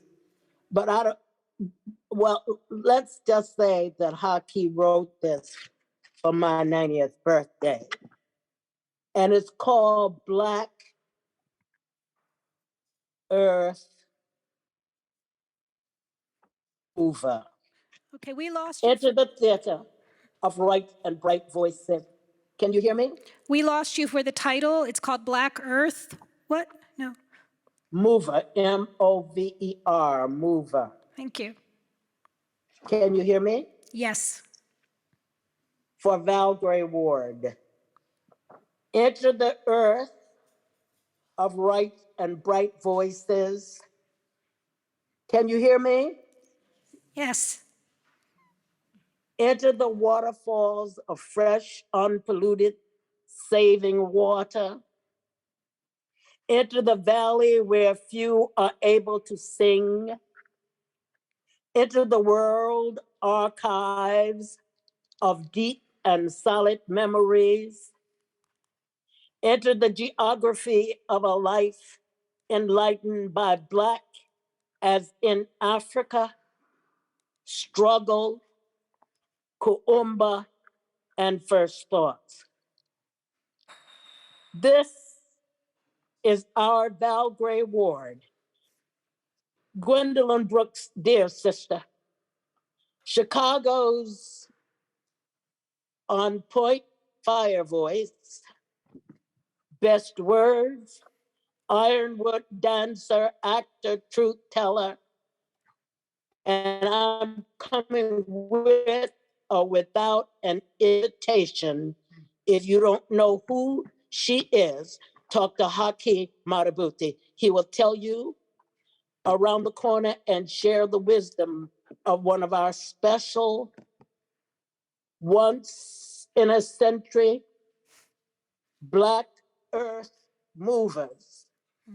Sister, professor, doctor, and master of Black poetry. Haki Madhubuti, 8/20/22, 6:09 a.m. Wow. I just wanted to share that with you. And I would like to close. And I want to say hello to my brother Moten, because he called me. Since last year. Wow. So this is a reminder that he should call his relative again. And anyway, this is Langston's closing.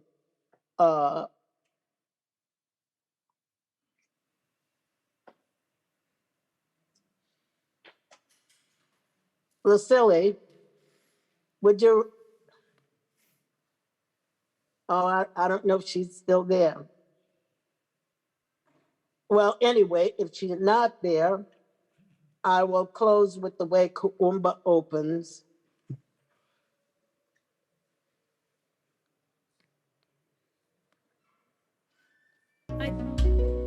The night is beautiful.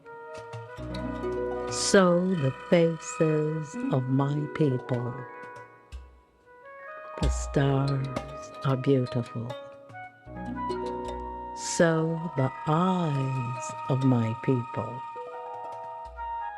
Beautiful also is the sun. Beautiful also are the souls of my people.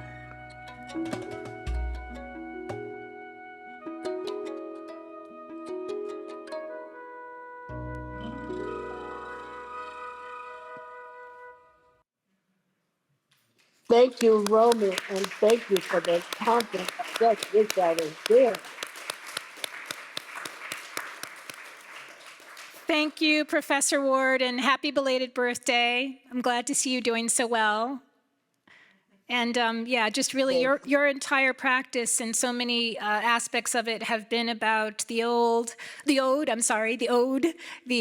way to commemorate, the way to create an after effect of events through fragmentation. Your quilt, even though you're not a quilter, is amazing in terms of that.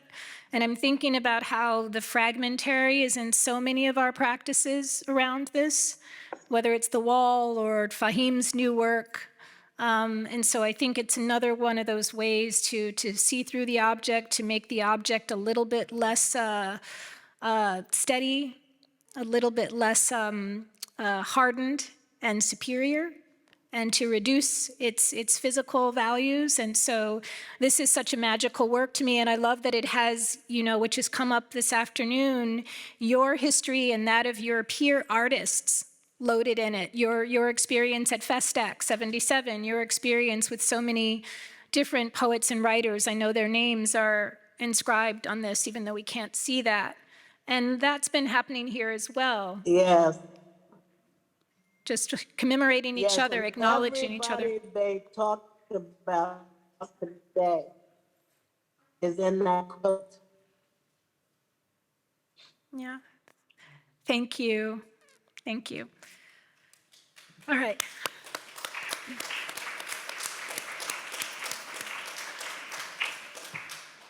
So I don't know if you could tell, but from my perspective, it was really tough to make sure all of those presentations happened. So we did it. That part of it is done, and really, this closes down for anybody who might be visiting through the webinar.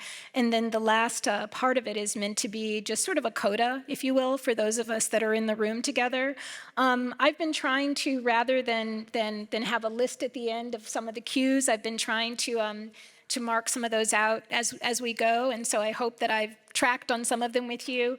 I will say that if you want to make a posit or a share of something that comes up to you as you've been sitting through this last couple of hours, let's find a way to make those available, because at some point we would like to maybe have an exhibition of those, or to dig into those deeper, perhaps to realize some of them. But I just ask you to sort of read beneath the surface of the ways of the knowledge forms that are there in some of these presentations. Vogl, Ward, Professor, when we were in BAM School Modality, what we did was we called everybody Professor, and it was wonderful. So Fred Moten and Stefano and all of us, Samaranke, all of us who included the Astor, we would, say Professor Ward and Professor Paige and Professor Oyewole, and we really did do that. And I would just, kind of say from my piece in terms of the school modality, that again, it is at the meta level, it is an honorific. It's a way of, through a really different form, resonating the memory of the experimentation, the improvisation, the sort of interest in the fragmented and the wilting, all of the things that came up today, the living scale, a way of moving that forward beyond the 60s into the present, and really sort of asking the rest of us who are in so many different domains to leverage some of that actively in what we do. So we really to say how we might take stuff that comes from Black cultural practice and let it live into our work. So I hope that comes across. That's what we've been doing as we work on these projects. And this is, again, really, really grateful, because this is the first time that BAM School Modality has had a sort of question or issue to probe, and that's always been the idea. So thank you. But with that, the coda time is for Professor Oyewole and Professor Paige to sort of do something with those of us that are in the room, just to really sort of free up and open up our ways of thinking about this. You know, Professor Ward said something about Kuumba means creativity. It's sort of simple. We're just saying, let's bring creativity to the act of monument making. It's not so profound. You know, let's just be more creative. There are some resonant forms and themes and ways that we're used to seeing them, and they're this large and they're of stone and whatever. But let's just break that up a little bit. Let's just be creative. And so that is the charge of the Black Arts Movement. That is the charge of Kuumba, and that's all we ask. You know. So thank you. Now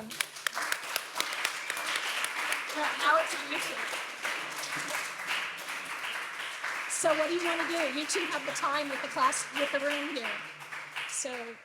Where's the supplies? Robert wants you to have pen and paper, so you might need to. What are we gonna do? And by the way, if anybody's interested, I did bring some of my poems, books with me, of some of my poetry. I mean, I don't know if anyone is interested, but I did bring a few things, if you'd like to have them. Yeah, I'm going to share screen one more time, Abiodun, because there's a piece of yours, if I can share screen.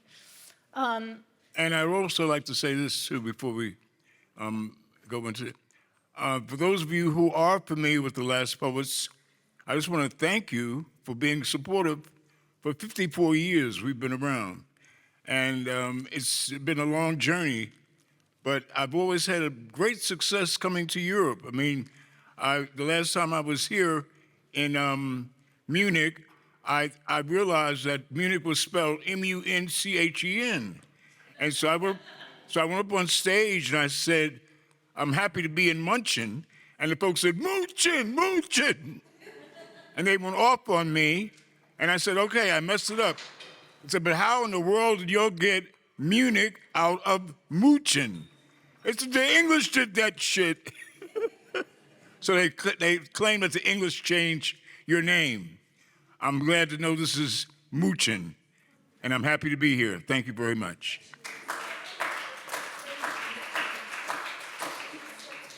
Okay, I want to show something, if I can just have the screen, which is, you know, one of the things I thought was really amazing about Professor Oyewole's practice, even in the last couple of years, and you can tell me what year it was, but the song "The Corner" stood out for us in BAM school modality. And this is Professor Oyewole with, you know, a group of, again, a collective of contemporary musicians and poets. Common, I think, is Kanye West on this? You know, Kanye West produced it. And Kanye West produced it, Common, and they made a song called Common performed with it, and it was done right here. We did the video right here in Chicago, and it was so cold. God, I mean, Chicago. I don't know if you've ever been to Chicago, but if you decide to go to Chicago, don't go in the wintertime. You might freeze to death. I'm serious. There's a wind that comes off of Lake Michigan, which is horrid. I mean, it's outrageous. And we were actually doing a video in Chicago on a windy day, and I had my hands over the fire while we were doing the video, and my students said to me, "We saw you dancing, Brother Dune." I was not dancing. I was keeping my hands warm. But so, yeah, I don't know if we could, you know, we could even sort of find a bit of this if we could pull it up in a last-minute gesture, the tech people of the song "The Corner." But I did take a snippet of 2-3 slides of it. So basically, this notion, which we've been talking about, sort of everyday spaces with a kind of atmospheric value being significant. And so this is a song that basically where they articulate and mark out the corner as a Rock of Gibraltar, a Stonehenge, a monument. Testimonial to freedom, to peace, and to love. And so many of these projects that I think have come up today, you know, if you think about it deeply, there is a sort of an aspect of them in all the monument marking, which is about love and freedom and peace and creativity being the things that are marked out even if there's some sort of violent act or other thing. And so again, these are the things that we could sort of dig into if we're cued from some of the practices of the Black arts movement. Again, just in the song, the corner was our Rock of Gibraltar, our Stonehenge, our Taj Mahal, our monument, our testimonial to freedom, to peace, and to love. And, poets. Matter of fact, I referred to it, and you're not going to hear that part in the soundbite, but I refer to the corner as a horizontal pyramid because it's a place where we gather to discuss what's going on in the community. It's not always a place where you come to buy drugs or do some horrible things. A lot of things happen on the corner in the cities, especially in the urban areas. And so that's what our tribute was, to the recognition of that being exactly what Romi said, a monument to the people of the urban areas. Yes. Yeah. So yeah, that everydayness is in so many of these practices. All right, Robert, maybe we can cue up the corner, and then you're going to do something, and I'm going to be quiet. Well, here's the story. I consider myself a doodler, a dabbler, and a tinkerer. And so when I was thinking about what Romi expected us to do, then, thank you very much. No, you can do it, yeah. This is something that I did thinking about coming here. And what this is an indication of, this is a doodle, but sometimes a doodle is better than a constructive effort. Because when I did this was a free form. But when I looked at it, I said, no, this doesn't work. So then I tried to correct it, and I did this. So what I was expecting was a more artistic environment for us to doodle, but I see we don't have it. So what the hell are we going to do? So you have pencils. You have, okay, who has pencils? Who has paper? Okay. This is what I would like for you to copy. Okay? I see smiles, but how would you like to duplicate this power to the people? You think you can do it? Yes. You're going to try it? Yes. You're not going to try it. You should hide your face. Okay, what about you? You have a button. You're authorized to do it right. Okay? So, are you going to try? Okay, here's another thing. Close your eyes, put your pencil on the paper, and just scribble. Just scribble. I mean, all over. Not a little small in the bottom, all over. With your eyes closed. Nobody's going to get a star today. So who's finished? Okay, what do you have? I think you're going to win. Okay, that's about as simple and as creative as we can get. With this limited space and the limited supply. But there was the idea that we attempted to get you involved in the creative process. Because when they say, what do you do? And I say that I'm a doodler, dabbler, and a tinkerer. And my practice is my practice, and I practice all the time. Okay? You know me? Yeah. Is that it? Yeah, I mean, it's, this is one of your designs, right? This is Romi showed you a photograph of Power to the People, and it's an exhibition. If you Google Salon 94, Robert Earl Paige, and you'll see the exhibition that's presently in New York City, which shows all the various things that I do, from textiles to ceramics to works on paper. I'm very proud of that exhibition. They say it's my first in New York, and damn well it is. But it's beautiful, it's laid out perfectly, it's wallpaper, textiles, and I say ceramics. And so you get a chance really to see who I am other than this guy here. All right? Yeah, but I think what's wonderful about what you're always saying is that the doodle is sort of a free, it's It's free open space. Yeah, yeah. You know, and as I say, a doodle is better than a constructive effort, because I can be doodling and I'll be subconsciously having a good time, then I'll see something in the doodle, and once I do that, then all hell breaks out, because I can never get back to that point. And anybody that's an artist, is associated with artists, will understand that. You know, there's some artists that are afraid of a white canvas, so they stomp on it or do all kinds of things to create something so that they can get into it. But the idea is creativity takes courage. I love that. He said creativity takes courage. Takes courage. It sure does. Yeah. Because you get naked. Yeah, and it goes along with my 5 C's: my courage, commitment, consistency, confidence, and curiosity. All equals creativity. Great. And I wasn't able to get to the link. I don't know if maybe if I had some help getting online. I just can't get to the Professor Oyewole piece. Okay. Since you have your pens and paper out. Uh-oh. And you're ready, I want you to really be sharp. This is going to be great.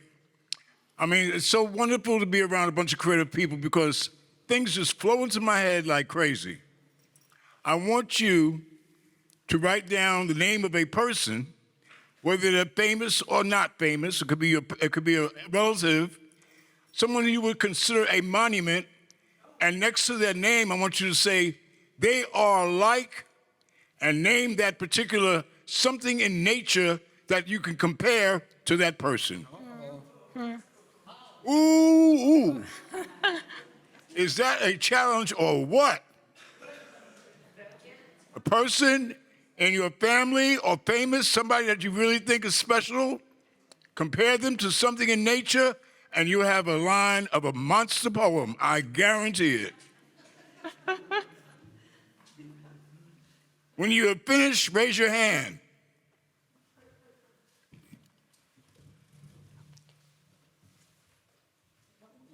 Was you scratching your head or did you raise your hand? Oh, okay, I guess he was scratching his head.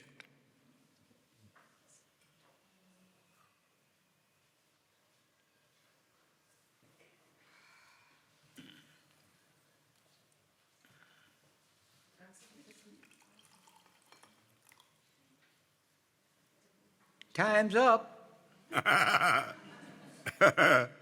Time is up. Yeah, we should be ready. This is just one line. I didn't ask you to write a whole poem.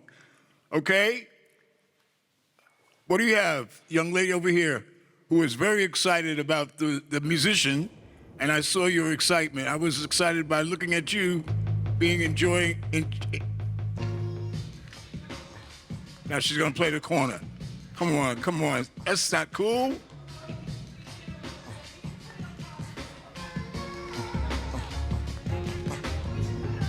For a second, sorry, Kim. We just got to cue it. We should pause it for a second, if you would. Thank you. I thought this was the point we were supposed to be dancing. When is that? Okay, what's your line, my dear? You didn't come up with anything? You don't have anyone in your life who you would consider a monument? Are you scared? You're scared. You got no courage. You heard what Brother Robert said. Courage is key. You gotta have some courage. You look like a courageous person. Okay. All right, let me hear from you. All right. I had a neighbor, and she passed away, and to me she was like a holy person for some reason, and I compare her to snow. You compared your neighbor? To snow. To snow. Yeah, because she was so but she was also able to disappear. Oh, that's beautiful. Give her a hand, please, y'all. You know, I have a line in one of my songs that says, I'm talking about the spirit, and I mentioned in the line, I said, the spirit is quiet like snow. Because, you know, you can go to bed and there's no snow on the ground, and you wake up in the morning and the entire earth is covered with snow, and you didn't hear a thing. But when you go outside, you know there is snow. So that's beautiful. Snow is a very strong element. We know that. Thank you. How about the person sitting next to you? Did you come up with something? Nada. Not. Okay. How about you? Yes. What do you say? So it's a person is called, his name is Dominic. What's person's? So it's my partner, his name is Dominic, and he himself, he likes to compare himself with a bear, but I think of him more as a trout. because he's very strong but silent at the same time. So you said he's more like? The fish, a trout. A child? Trout. A trout, the fish. Oh, a trout. Look. So your friend, and this is your friend. Yes. It's more like a trout. I think, yeah. As long as we don't put him on the plate. That's good. Give her a hand, please, y'all. Encourage, always encourage. Okay, who's next? All right. Hello, my name is Modupe, and first of all, I was thinking about my grandmother from Nigeria. She is of Yoruba heritage. Okay. Then I connected her to somebody else who is like an African ancestor. It's Wangari Maathai, and she was a Kenyan activist who was part of the Green Belt movement in Kenya, and she planted, with her collective, she planted thousands of trees. So I gave her, I connected her with a tree, because a tree has roots and also leaves, which, well, give a reference to the future, to our following generations. So, yeah, I'm honoring Wangari Maathai. That is beautiful. Give her a nice hand. Thank you. And you know what? One of my latest book happens to have copies of it. It's entitled Naked, because, see, my mother, I live in Harlem, and my mother asked me one day, this was a few years ago, she says, "You've been living in Harlem for a while. Have you decided to join one of those famous churches in Harlem?" I said, "Mommy, I'm a part of it. I'm in a church." She said, "What church you a member of?" I said, "There's a park across the street from my house. And I go there and I have congregation with the trees." And she says, "Boy, I'm serious. I'm not talking about nothing like that." I said, "Mommy, didn't God create the trees?" I said, "I'm talking to some of his creation, and I'm getting a response." And so and after a while, when the pandemic happened, I developed another creative outlet. I've been painting for the last 2 years, and I painted just about every tree you can imagine. So for the first time on my book, Naked, is a tree that I painted as a cover. And the thing about it is that the reason that tree got some special attention is because I talked to the trees, and it was a fall day like today. That particular tree I didn't say nothing to because it was naked. It didn't have any leaves, it didn't have nothing. But when I was leaving the park, the tree said to me, "You didn't even look at me," because I didn't have nothing on. And you looked at all those other trees dressed in red and green, didn't pay no attention to me. So my publisher, she asked me what I had done that day, and I said, "Well, this naked tree talked to me." She says, "Well, I know what the name of your next book is going to be, Naked."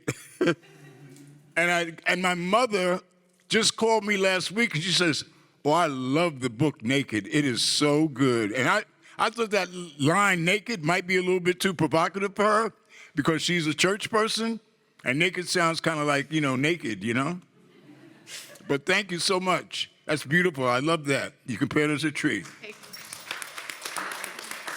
All right, somebody else. Who else is next?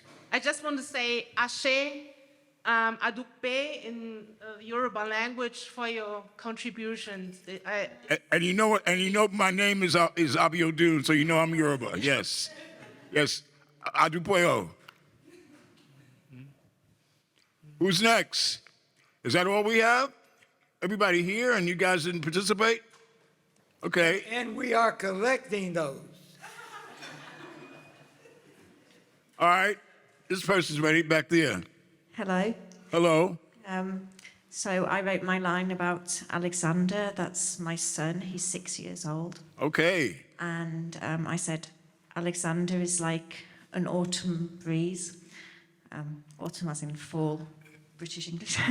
Yeah, and because he is so curious that he goes everywhere, but it's just so amazingly refreshing. Wow. You said my son is like an ocean breeze? An autumn breeze. Like a fall breeze, Autumn as in fall. Autumn, the fall. Autumn. Autumn, okay. So, yeah, I'm from England, so that would be the Autumn word I breeze. use. Oh, that's nice. That's beautiful. That's your 6-year-old son. Yeah. Beautiful. Give her a hand, y'all. You know, I'm listening to some very good lines, and maybe some of you might try to get into writing a poem and follow it up, because it's just like it's doodling. When you're doodling, sometimes you come up with an image in the doodle that you might want to expand on. And this is a form of doodling, just writing one line, and you might be able to expand on it and write a real poem. It might be your first poem. I don't know if you're a poet or not, but poetry is the most universal language on the planet right now. And I've been a lot of places. There is no place that I've been on planet Earth where there is not a poetry group. Poetry is the voice of the people. It's the one place you can always express yourself without any reservations. So please join that group. Anybody else? Someone else? Okay, let's hear it. Sarah? Hello, everyone. My name is Sonia. And I thought of my mother. Her name is Afwe. Okay. And I think of her as an elephant because she has a great memory. And every time we have a conversation, she always has a great family story to tell related to the conversation. And every time she surprises me by telling me the background of like quite everyone in the family. And I'm very impressed by her memory. Ooh. She refers to her mother as An elephant. an elephant. An elephant, that's fabulous. Because elephants do have great memories. That's very good. Give her a nice hand, y'all.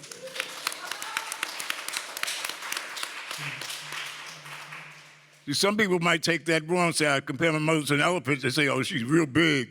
No, let's look at the other parts. Everything in nature has a value, and we want to always take the value and blow it up. We don't want to deal with the part that might be not exactly the value that we're looking for. We're looking for values that we can use. Thank you very much for that. That's an interesting thing when you think about an elephant. The other morning, that image came into my mind, and when I Googled a photograph of it, and the ear was the thing that I was most interested in. And if you look at the shape of the elephant's ear, it's the shape of Africa. Ooh, that's very true. You know, I said, wow, my goodness. You know, who knows how many colors are in the world? Would you think how many colors you think the eye is capable of seeing in the world? Ooh, man, that's a good question. Anybody? I had that on my mind as well. So when I Googled it, it said 10 million colors. But they said the 10 million colors are made up of 11 colors or those color combinations: red, yellow, green, blue, purple, black and white, and gray. I may be missing one, but it was 11 colors. I don't know about that, you know, so I'm in the process of investigating that. Okay, who's next? Somebody have the mic? Oh, you're scared, huh? Oh, man. I thought they had heart in Germany. There's something else I got, and it was everything that you ever wanted in life is on the other side of fear. Woo! That's a great line. Everything that you wanted in life is on the other side of fear. And you know, we're living in a world that has capitalized on fear over time. Yeah, big time. I mean, they make billions of dollars based on your fears. I don't think any of us could watch TV without somebody trying to sell us insurance because of the fear of you getting sick or the fear of you dying. We know we're gonna die. I mean, we know that's gonna come, but you gotta have insurance. You can't die without that insurance. You must understand that fear is creative. No, faith is creative and fear is destructive. That's right. Faith is creative and fear is destructive. That's right. Fear and faith are definitely oppositions. Yeah. You can't have faith and be fearful at the same time. Should we pass the hat? Do we have somebody else that can share? I think everyone is. Go ahead. What? Somebody else? Anyone else? I think we may have. Go ahead. What do you say, baby? You got your hand up. Yes. Yes, when I wrote James Baldwin, and I compared him to the earth. Because James Baldwin decided from the very beginning that he would be a witness of the world and would speak out about all the misery, all the violence, all the discrimination made to other people. He started to talk about black people, but then he saw in France that the people from Algerian was not treated well, and they were the blacks of France. And since he did that, and he wrote many books, he has always spoken out about the evil of the world, and he belonged to the LGBT group, and because of that, he also spoke out and told people we are all human, we are all brothers and sisters, and the white people should acknowledge that they have to do something about their hatred. Not we do, we black people. That's why. He represents the earth for me. Because white people are a minority and they don't really want to speak it out. That's why they have this fear and this brutality against other people. Wow. Thank you so much for that. Give her a hand, y'all. I think we're just about at our time. We have 2 more minutes, but I think this prompt, Abiodun, is so amazing, the one that relates to nature, especially insofar as that is one of the things that I think is, sort of newish, that's brought to the table around something that we might all pay close attention to as we think about monuments. Again, the fact it's come up, this wonderful reference to snow, things that disappear, icebergs, as Cauleen Smith said, and sort of whether it's directly on nature, the earth, et cetera, or something that it's a metaphorical value around it. That might be a really great place to start thinking anew in fresh ways about monuments. The thing about it is that when I use nature, that's a very natural kind of course for writing, because one of my original assignments when I'm teaching a writing class is my first assignment is actually to give the students an assignment I ask them what their signs are. So they'll tell me if they're, matter of fact, I'm gonna play the game with you right now. If you're an Aries, raise your hand. If you're a Gemini, raise your hand. If you're all right, there's a Gemini in the back. Okay, so I would have you write on your paper, I am air. And you have to write about yourself being your element, because air is your element. So you are air. Now, my problem when I did this in school with the kids, and if I'm working in elementary school, the last thing children want to be is air. You know why? Because you can't see me. And kids want to be seen.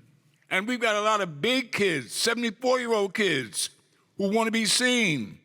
Attention is a big part of the problem. We've got folks that do ugly things just to get attention. And that's the child in them acting out. And I say, if you're we have Sagittarius, we have a Sagittarius and an Aries, or what's the other, a Leo. If you're any of those signs, raise your hand. Sagittarius, Aries, or Leo. And I have you right on your page. I am fire. I am fire. And now, what does that do? Now, the kids, when I did that with the kids, right away, all my fire kids would say, I'll burn your ass up. But then I have to tell them that fire does more good than damage. We could not drink out of a glass if it was not for fire. We would be cold in the winter if it was not for fire. We couldn't cook our food if it was not for fire. We could not make love if it was not for fire. Gotta have passion. Fire is passion. Well, if you're a Scorpion, a Pisces, or a Cancer, you are water. Raise your hand if you're one of those signs. Ah, we got a lot of water in the house. And I say right on your page, I am water. And that element is so, like I said, now water is very key. We all have to have water. Everything needs water. Matter of fact, every element needs each other. All the elements work interdependently. I did ask one of my kids, and this is sad. He was a senior in high school. I said, now, fish live in the water. I said, but what do they breathe? And the kid said, they breathe water. I said, I'm going to make sure you do not get your diploma. I said, when they give you your diploma, I'm going to come up on stage, I'm going to snatch it from you. I said, fish have gills. They convert the water, they convert the air out of the water. I said, will somebody please tell this kid what the formula of water is? So this one girl said, H2O. I said, well, what's the O? So that's oxygen. Everybody knows that, but do not say, he don't. So that's important. And of course, the last sign, Taurus, Virgo, or Capricorn. Raise your hand. Then you say, I am Earth. And my assignment, and I saved that one for last because I just asked you to compare a person to something in nature. And the Capricorns, if you're an Earth sign, you don't have to think to write a poem about yourself being Earth. All you got to do is look around you. God has already written your poem. You are trees, you are flowers, you're the grass that we lay in. You are all the natural things that God has made. The poem is you live the poetry of being Earth signs every single day. Just something to think about. Yeah. And you've all gotten a serious poetry lesson. I would suggest you share that with somebody else. This is what we must do. If we're going to change the way things are, if we're going to stop all this mad killings that's going on, wars, this life that we have, however short or long it is, it should be paradise. We should not be hurting each other. I don't understand it. How can you wake up to want to hurt somebody else, call somebody a name? Are you that insecure? What is the problem? Why are we killing each other? I mean, I may not agree with your lifestyle. I'm not agreeing with everybody's lifestyle, but I'm not going to hurt you. You do what you want to do. You do what makes you happy, but don't be happy stomping on my head. Don't be happy hating me, killing me, and say that brings you happiness. That's sickness. And we need to talk about it. We need to stop those people with those sick thoughts. And if you're around somebody talking sick like that, you need to tell them in a nice, quiet way, get well. Please get well. Yeah. Thank you, Abiodun.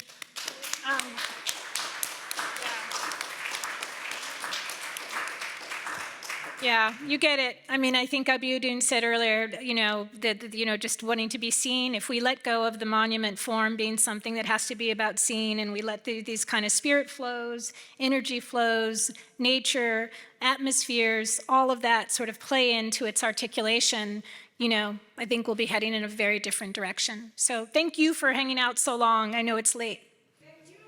Thank you.